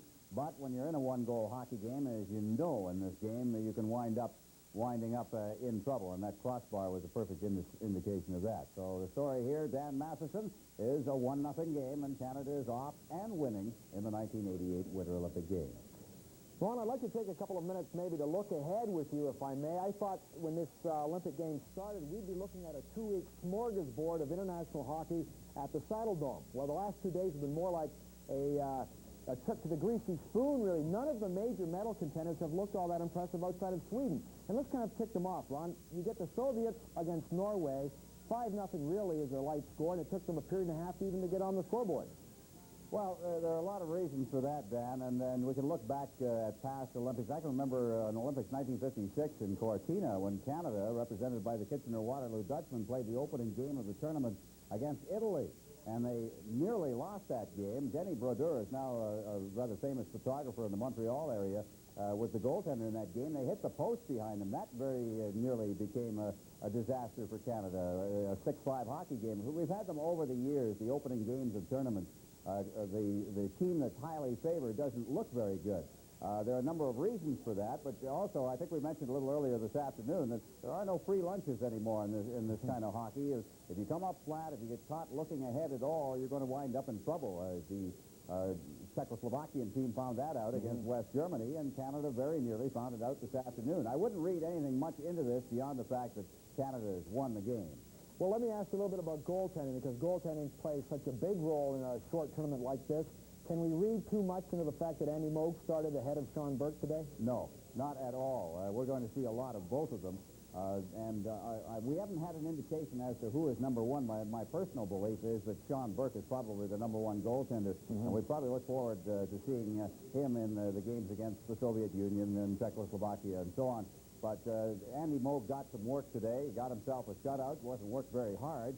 But beyond that, I don't think we can read anything into this at all. Well, Ron, of course, the big thing is whichever one plays, we know we are going to get superior goaltending. You and I speculated a few days ago about the Soviet goaltending situation. What are your thoughts now after seeing them play yesterday? They're awful. I think it's a terrible problem for them. 1984, Vladislav Tretiak played his last international game. He walked off the ice with the gold medal in '84 at the Zetra in Sarajevo. And since then, the Soviets have had all kinds of difficulty. They are not the team they once were. Goaltending is the name of hockey, goaltending and defense. And now, when you don't have a goaltender you can depend upon, Dan, what happens is, of course, it changes the way your team plays. Suddenly, they can't just go out and say, well, if we make a mistake, we know, we have the confidence he's going to cover for that mistake. And now the Soviets have to kind of play two games. They have to play to help their goaltender out at the same time that they have to worry about trying to score some goals. And I think that whole change in the way they play the game has hurt them very, very badly. There are a number of other problems with that team, but I think that's the most serious one. Ron, we have Dan Kelly and Brad Park standing by still up in the broadcast booth. I'd like to ask you, gentlemen, would it be fair to say that the Poles played against Canada today the way the Canadians generally play against the Soviets? I think that's a very good opinion, where you're so wary of your opponent that you don't want to give them anything. You're only going to give them so much a leash and let them run, but you want to keep them under control. And I think that the Canadians have always had that respect for the Soviets in the Olympics, and today I think the Poles did the same thing. They were very happy. Said, geez, we're in this game. We could be heroes back home just by giving up only one goal. But with one difference, Dan, I don't think if Canada had been playing the Soviet Union and had been behind 1-0 in the last few minutes, they would have been into that prevent defense. It looked like to me that Poland was just happy to finish the game losing by only one goal. And we mentioned it at the time. A couple of times they seemed to be going backwards more than they were forward. They did. They were more interested in puck control, and they thought that the Canadian, being an emotional club, would go out and try to force the issue a little bit more. But I think a tribute to the Canadians, they didn't go out and didn't make mistakes. And by doing that, they won the hockey game, which was the primary objective. Yeah, I think that's the point, and Ron's mentioned it, and now you have. And I talked last night to Art Berglund, the United States team manager, and to their coach Peterson, and I said, were you happy with the way you let that 10-3 lead get away and it wound up 10-7? They said, look, a win is a win, and you'll like to win that first game. We're happy we won. We wouldn't trade places with Czechoslovakia, who were upset. So I think that's the key, Dan. They won the hockey game, even though they didn't win it by as big a margin. Canadian in a home crowd Olympics. This could be a real rush for me going up that first outer. Could you just give us the strategy? The start is so important, isn't it? Two key things in the 500 meters. The 100-meter split time is absolutely important. So is that last inner corner, and that's what he has to skate. It'll be a treacherous last inner. They're at the start line.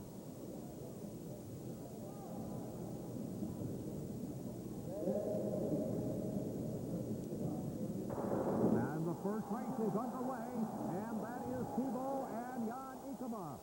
Ikema got a very good start. He's out ahead of Thibault at this point. There's the 100-meter split time, and they're across at 9.85 for Ikema, 9.99 for Thibault. Thibault on the outer, he'll cross on the backstretch through the inner lane and chase Ikema down the backstretch. Looks like a good clean changeover. There is Ikaba. This turn coming up. We'll have to see how well Tebow is able to handle it. There you see a couple of slips by G. He's a little wide coming out, but they're even, neck and neck, coming down the home stretch. Tebow, and there is Tebow, but it's going to be Ikaba. And two great times from 36-76 for Ikaba of Holland and 36-96 for Tebow. That was a tremendous race. Ikaba's personal record was 37-38, and he knocked more than half a second off that. There's speed in that ice tonight, Ken, and we could well see a new world record. The current world record is 36-55. Ikaba's never been that close to it before, and there's better skaters yet to come. And I would imagine that Gene Tebow is going to be somewhat disappointed with that shape. 36-96 for G is an excellent race. He did have a little bit of trouble on that last inner, and he did not get a good start. The two keys in the 500 meter are the first 100 meters and the final corner. He had two minor errors on that. That's all it takes on this track. Here we see the final 50 meters. Ikaba on the outside, Tebow on the inside. A couple of tenths between them, and an excellent time there for Jan Ikaba. You can see how Ikaba just seemed to have just a little bit more going for him. Now, this is the race. There is Dan Jansen, who will be racing for his sister, who died this morning. And there, of course, is a very good speed skater from Japan, and that is Yasushi Kuroiwa. And it'll be Dan Jansen starting on the inner lane. Dan Jansen is the world sprint champion, and Dan Jansen is a very good starter, Tom. He traditionally has one of the best 100 meters. Now this race favors Dan in two ways. He's got a good opener, and he's on the first 100 meters. He also, his lane, he's got the first inner, and he'll skate the last outer. That's the World Cup. He couldn't hang on to that last inner, but he doesn't have to worry about that today. He's on the last outer. So he could have a very good time today. They've been called to the start line. Pair number 2.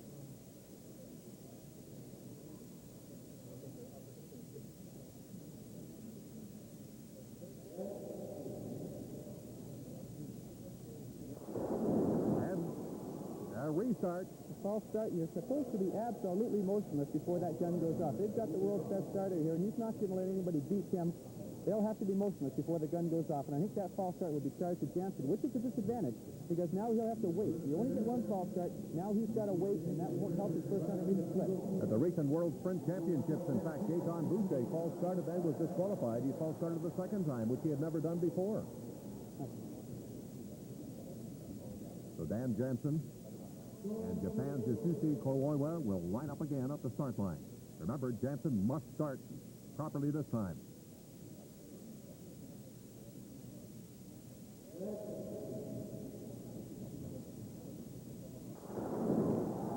they go. We have a clean start. That is Jansen on the inner and Kuroiwa, Japan on the outer. The time to beat is 9.85. That's each of their time from the first pair, and Kuroiwa comes across the line. That's a dead heat, 9.95. They're both lower than the first pair. Jansen has fallen. Jansen has fallen. And so has Kuroiwa. He fell down later. Fallen. Here it is. Well, take a look at this replay. Jansen on the inside. Unbelievable. A lot of Olympic pressure. We'll see if we can pick up where Jansen just lost it. Outside edge. He falls. Bangs into Kuroiwa. He couldn't hang on. Let us hope that Kuroiwa has not hurt an ankle. No, he's up and all right. Here's another look at it. You see Jansen just puts his foot down funny on the left leg, hits the boot, goes down. Kuroiwa has no chance to get out of his way.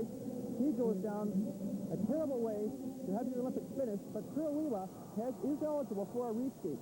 Through no fault of his own, his race was ruined, and he will probably get a reskate later on. How heartbreaking for Dan Jansen. You know the story about Jan, his sister passing away. He wanted to skate this one for him. He has got to be heartbroken right about now. And, of course, Kuroiwa cannot be too pleased either. He gets the reskate, however, and they were somewhat slower, though, than Tebow. They had slower openers, did they not, than Tebow and Yakima? Both of them, it's heartbreaking for Dan Jansen. With everything that's gone on in his life today, to have a fall on the first corner of the race, you're favored to do well, and it's a tough break. Now we immediately go to another outstanding American skater and also an outstanding East German skater. That is Nick Thomas, who is the current world record holder.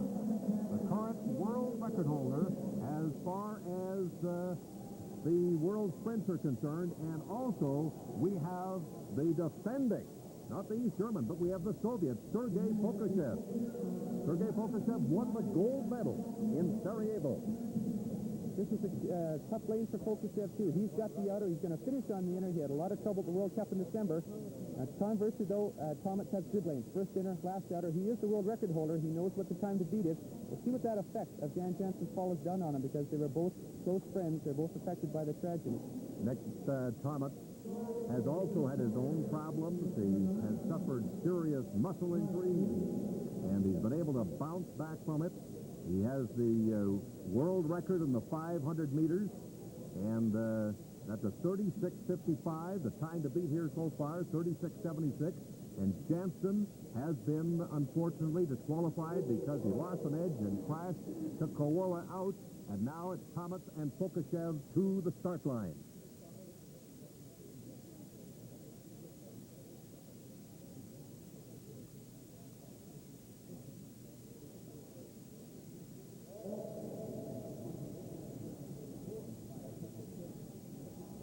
False start for Tomic there. Just leaning. You want to take every advantage the starter will give you, but that was just a question of leaning a bit too far forward. That's one. Now he'll have to sit on that second start.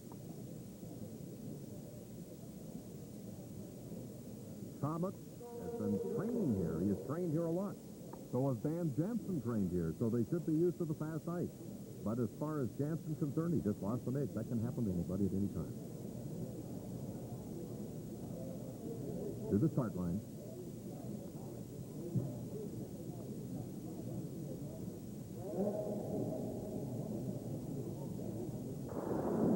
Now they're underway. Pokachev, a very good start. Now Tomic picks up the tempo. Pokachev had an excellent start. Tomic had to sit on his line, and there's Pokachev split. 9.72. That's the fastest shoulder of the day. He can move 9.85. Pokachev on the outside having a tremendous outer quarter. Now we'll watch him come down the backstretch towards that inner. Remember, Tomic has to go to the outside, as you see there. Pokachev, who won the gold medal in Sarajevo, goes to the inside. And he's getting magnificent race. He passed Tomic as he goes in. You see the trouble. Comes out wide. That may be a disqualification for Pokachev. Into the Pokachev. wrong lane, Tom. Here comes Tomic. Pokachev went into the wrong lane. And there's the time of 36:82. We'll have to wait and see. However, going into the wrong lane was Pokachev. A hand went down. You see him shaking his head. What is the ruling there, Tom? Well, when you leave your lane, you are disqualified. You can see Pokachev, tremendous speed. He had the fastest 300 meters that's probably ever been skated anywhere. But you can see the trouble he has. A little bit, puts the hand down, starts to drift. He's through the outer lane, comes back in. That is a disqualification. So Pokachev right now has a 36:82 posted on the board. And we'll have to wait for the official ruling. Sometimes there is a little latitude on that. Certainly if you ever interfere with a skater, there's no question.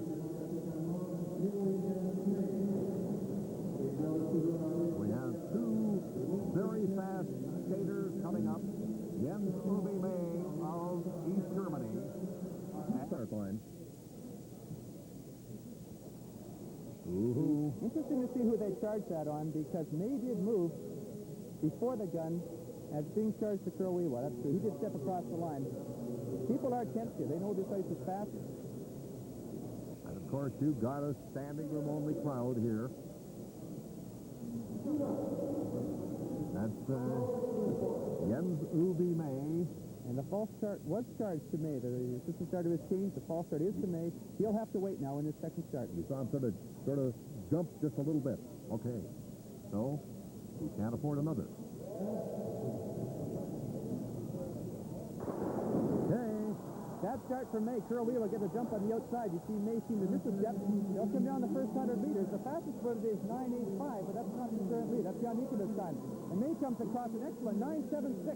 May on the inside. Kurowiwa on the outside as they go down the backstretch. That is Jens Uwe May, the East German. Those arms flying high, cuts to the outside. And now, of course, let's watch and see what happens on the corner. Now, Uwe May is a very fast skater. Kurowiwa has the inner. May has the outer. May is favored by many to win the gold in this event. He's having an excellent race as he comes towards the finish.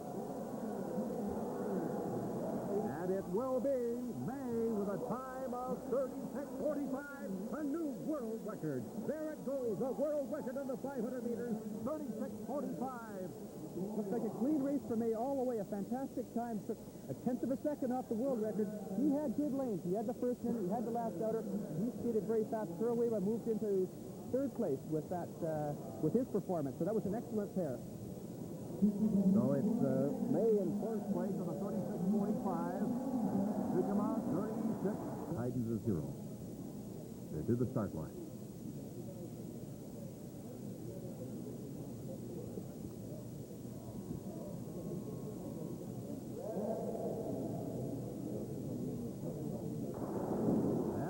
False start this time, and Zolazowski gets a pretty good start this time.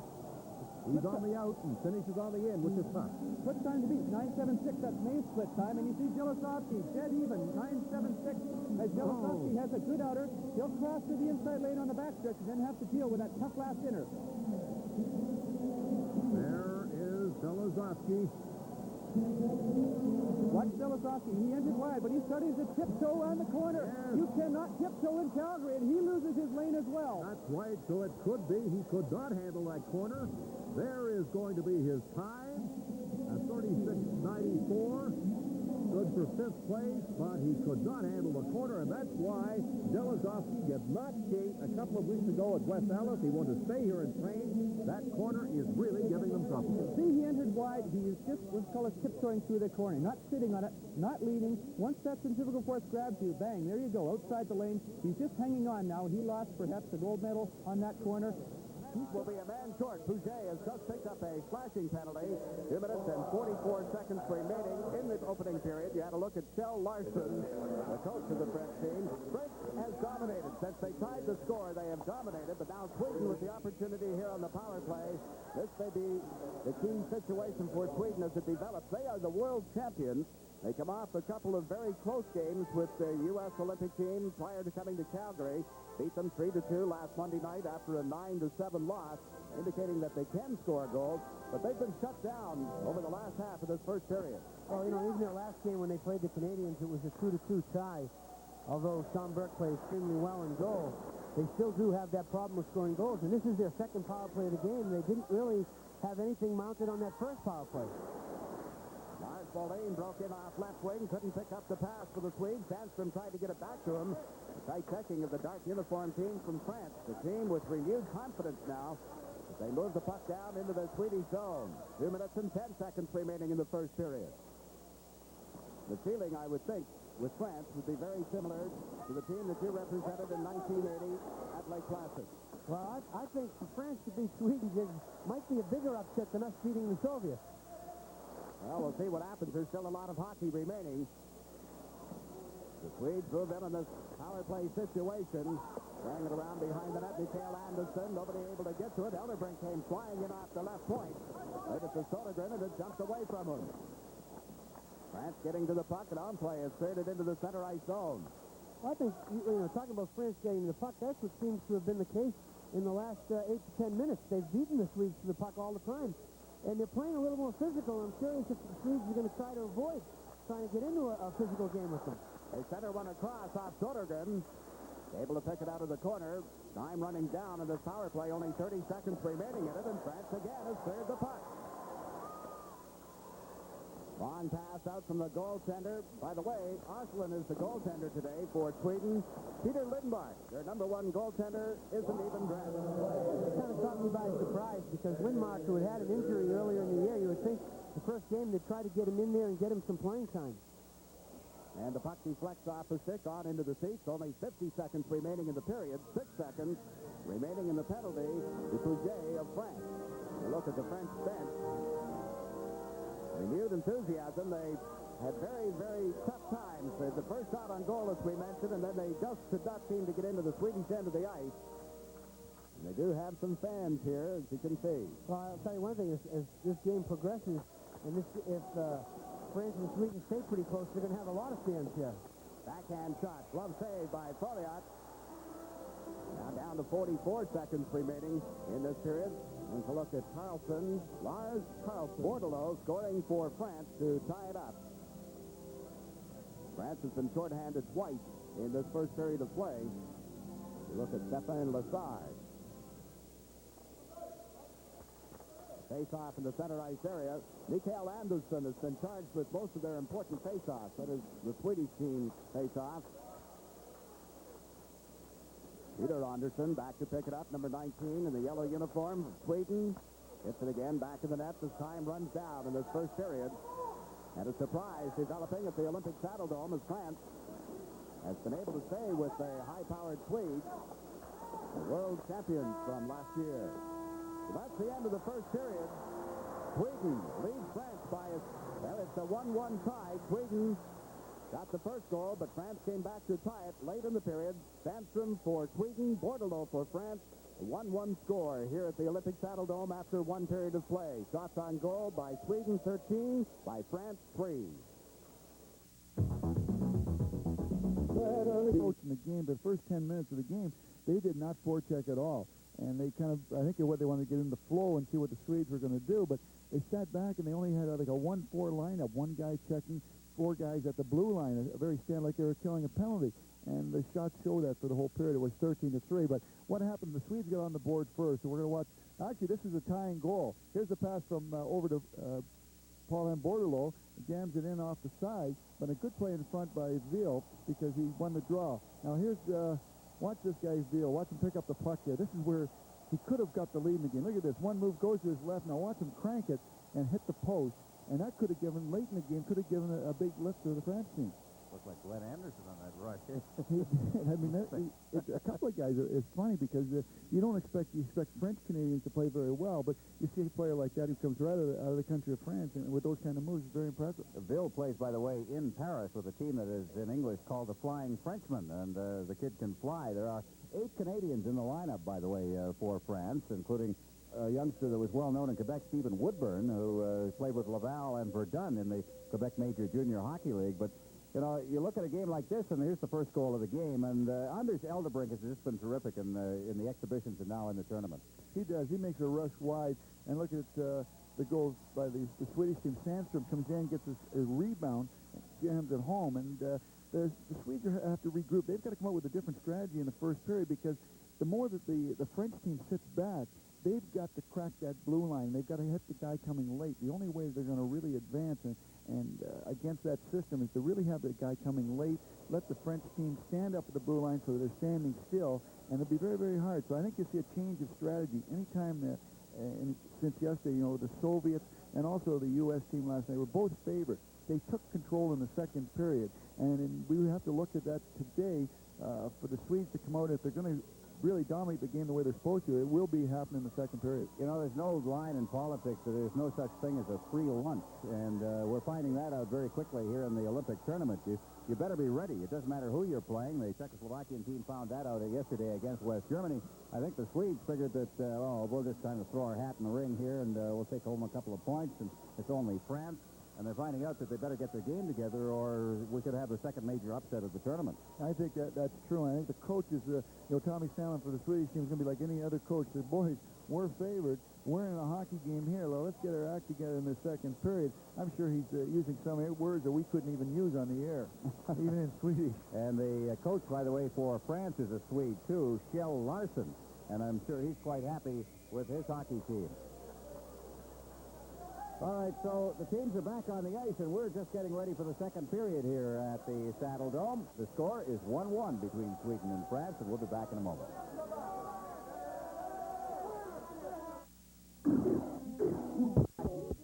His deep love for his sister. Away here, the French in the blue, and they'll defend the goal down to our right as we look down on the Saddle Dome ice.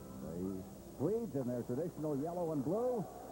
And a 1-1 tie. Bit of a shocker here. Puck is checked up in against the boards and up into the players' bench of the Swedes.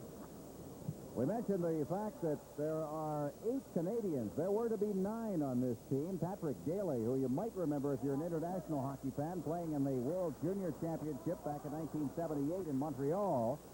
But he played for Canada then, and if you played international hockey for another team, then you're not allowed to change teams, as it were. In other words, he is a Canadian for international purposes for the rest of his life. If you look at number 22, Stéphane Lessard, who plays for Chamonix in the French League.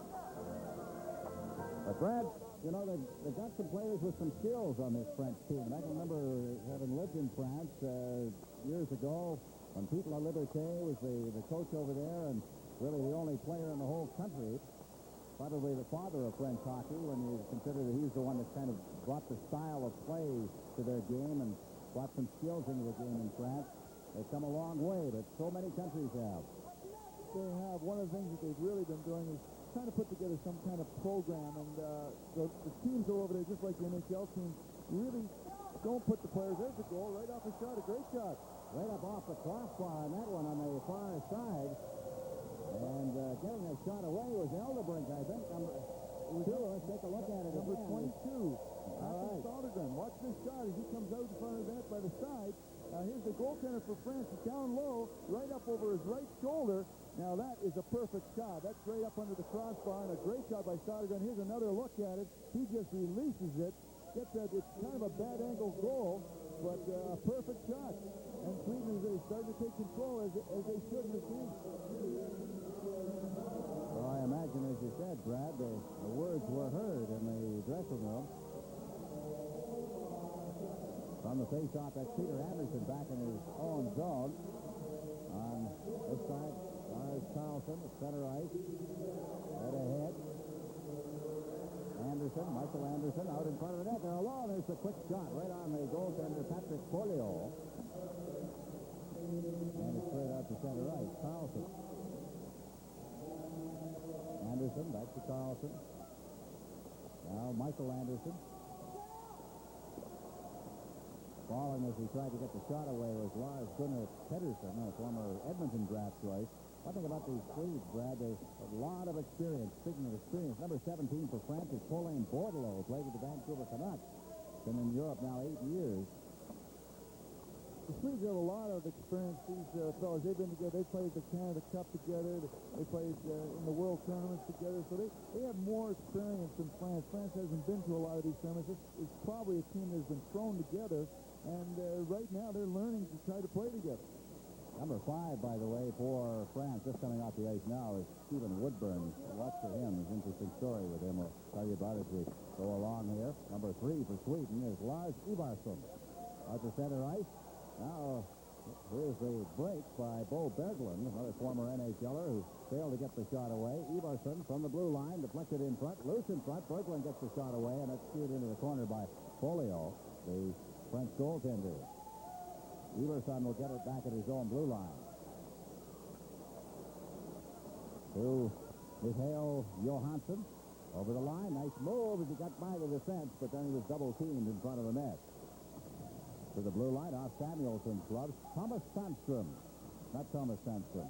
Ulf Sandstrom, no relation. To the New York Ranger forward. Kielstrom. Far wing. Schaum. Samuelson at the blue line. Samuelson getting it back again. Shot. Jam up in front of the net. Loose there. And Sandstrom. Did he get it in? No goal, says the Soviet referee. And there'll be a face-off inside the Swedish zone. The score is Sweden 2, France 1. We'll be back.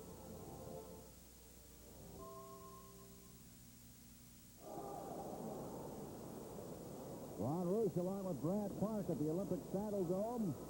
Sweden leading France 2-1 in the second period. Puck is deflected up over the glass. And we'll get a face-off in the center ice zone. We had a full house here last night. Austria, the United States, and the full house here can get up to around 19,000 fans. There's Elderbrink. I'll tell you, if you're looking for a Swedish player that looks like he's at the peak of his game, there's another look at that goal from the sharp angle scored by Sodergren. Anders Elderbrink is assisted on both goals by the Swedes. He made a nice pass in to Sodergren, who put that shot up over Folio's shoulder. So Elderbrink has been a very playmaking defenseman today. On the face-off for Terry, wouldn't have impressed you, Brad? I liked it. I did. I was watching him handle the puck in that first period, and he did a nice job. He carried the puck with his head up, and he had a nice knack of putting it on people's sticks, sending some airmail passes, and nice clearing in his own zone. So Terry is a a home product of France and playing very well. Number 9 for Sweden is Lundqvist, the former Montreal Canadian farmhand. Behind the net, Sodergren, Håkan Sodergren, back to the point, Carlson. There's the shot, he scores. Drove it into the low corner. And the Swedes take control, 3-1. Sweden just dominating. Now watch the pass from one defenseman over to Carlson. Now watch him go right between Folio's legs. A crank from the top of the circle. Actually, it beat him on the glove side. Low on the glove side. Folio moving out on position. Here's a better angle of it. This is a type of play when a defenseman's shooting from this spot. If it doesn't hit you, you don't have reflexes to get it. He just blew it by Folio. A fine shot by Carlson. Swedes considered one of the teams that should be, obviously, in the medal round. There's no doubt about that. But have a good shot at the gold medal at this tournament. They are the defending world champions. Beat Canada to win the world championship last year, 9-0.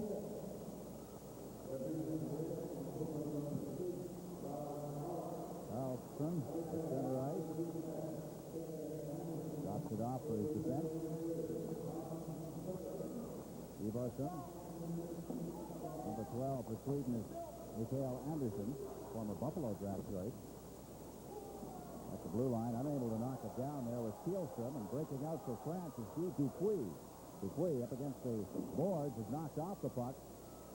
And back come the Swedes with Ivarsson. Just flipping it in front of the net. Pettersson. Pettersson with a shot. Scores! And it's 4-1. So what was a close hockey game after one period is breaking loose here at the Olympic Saddledome.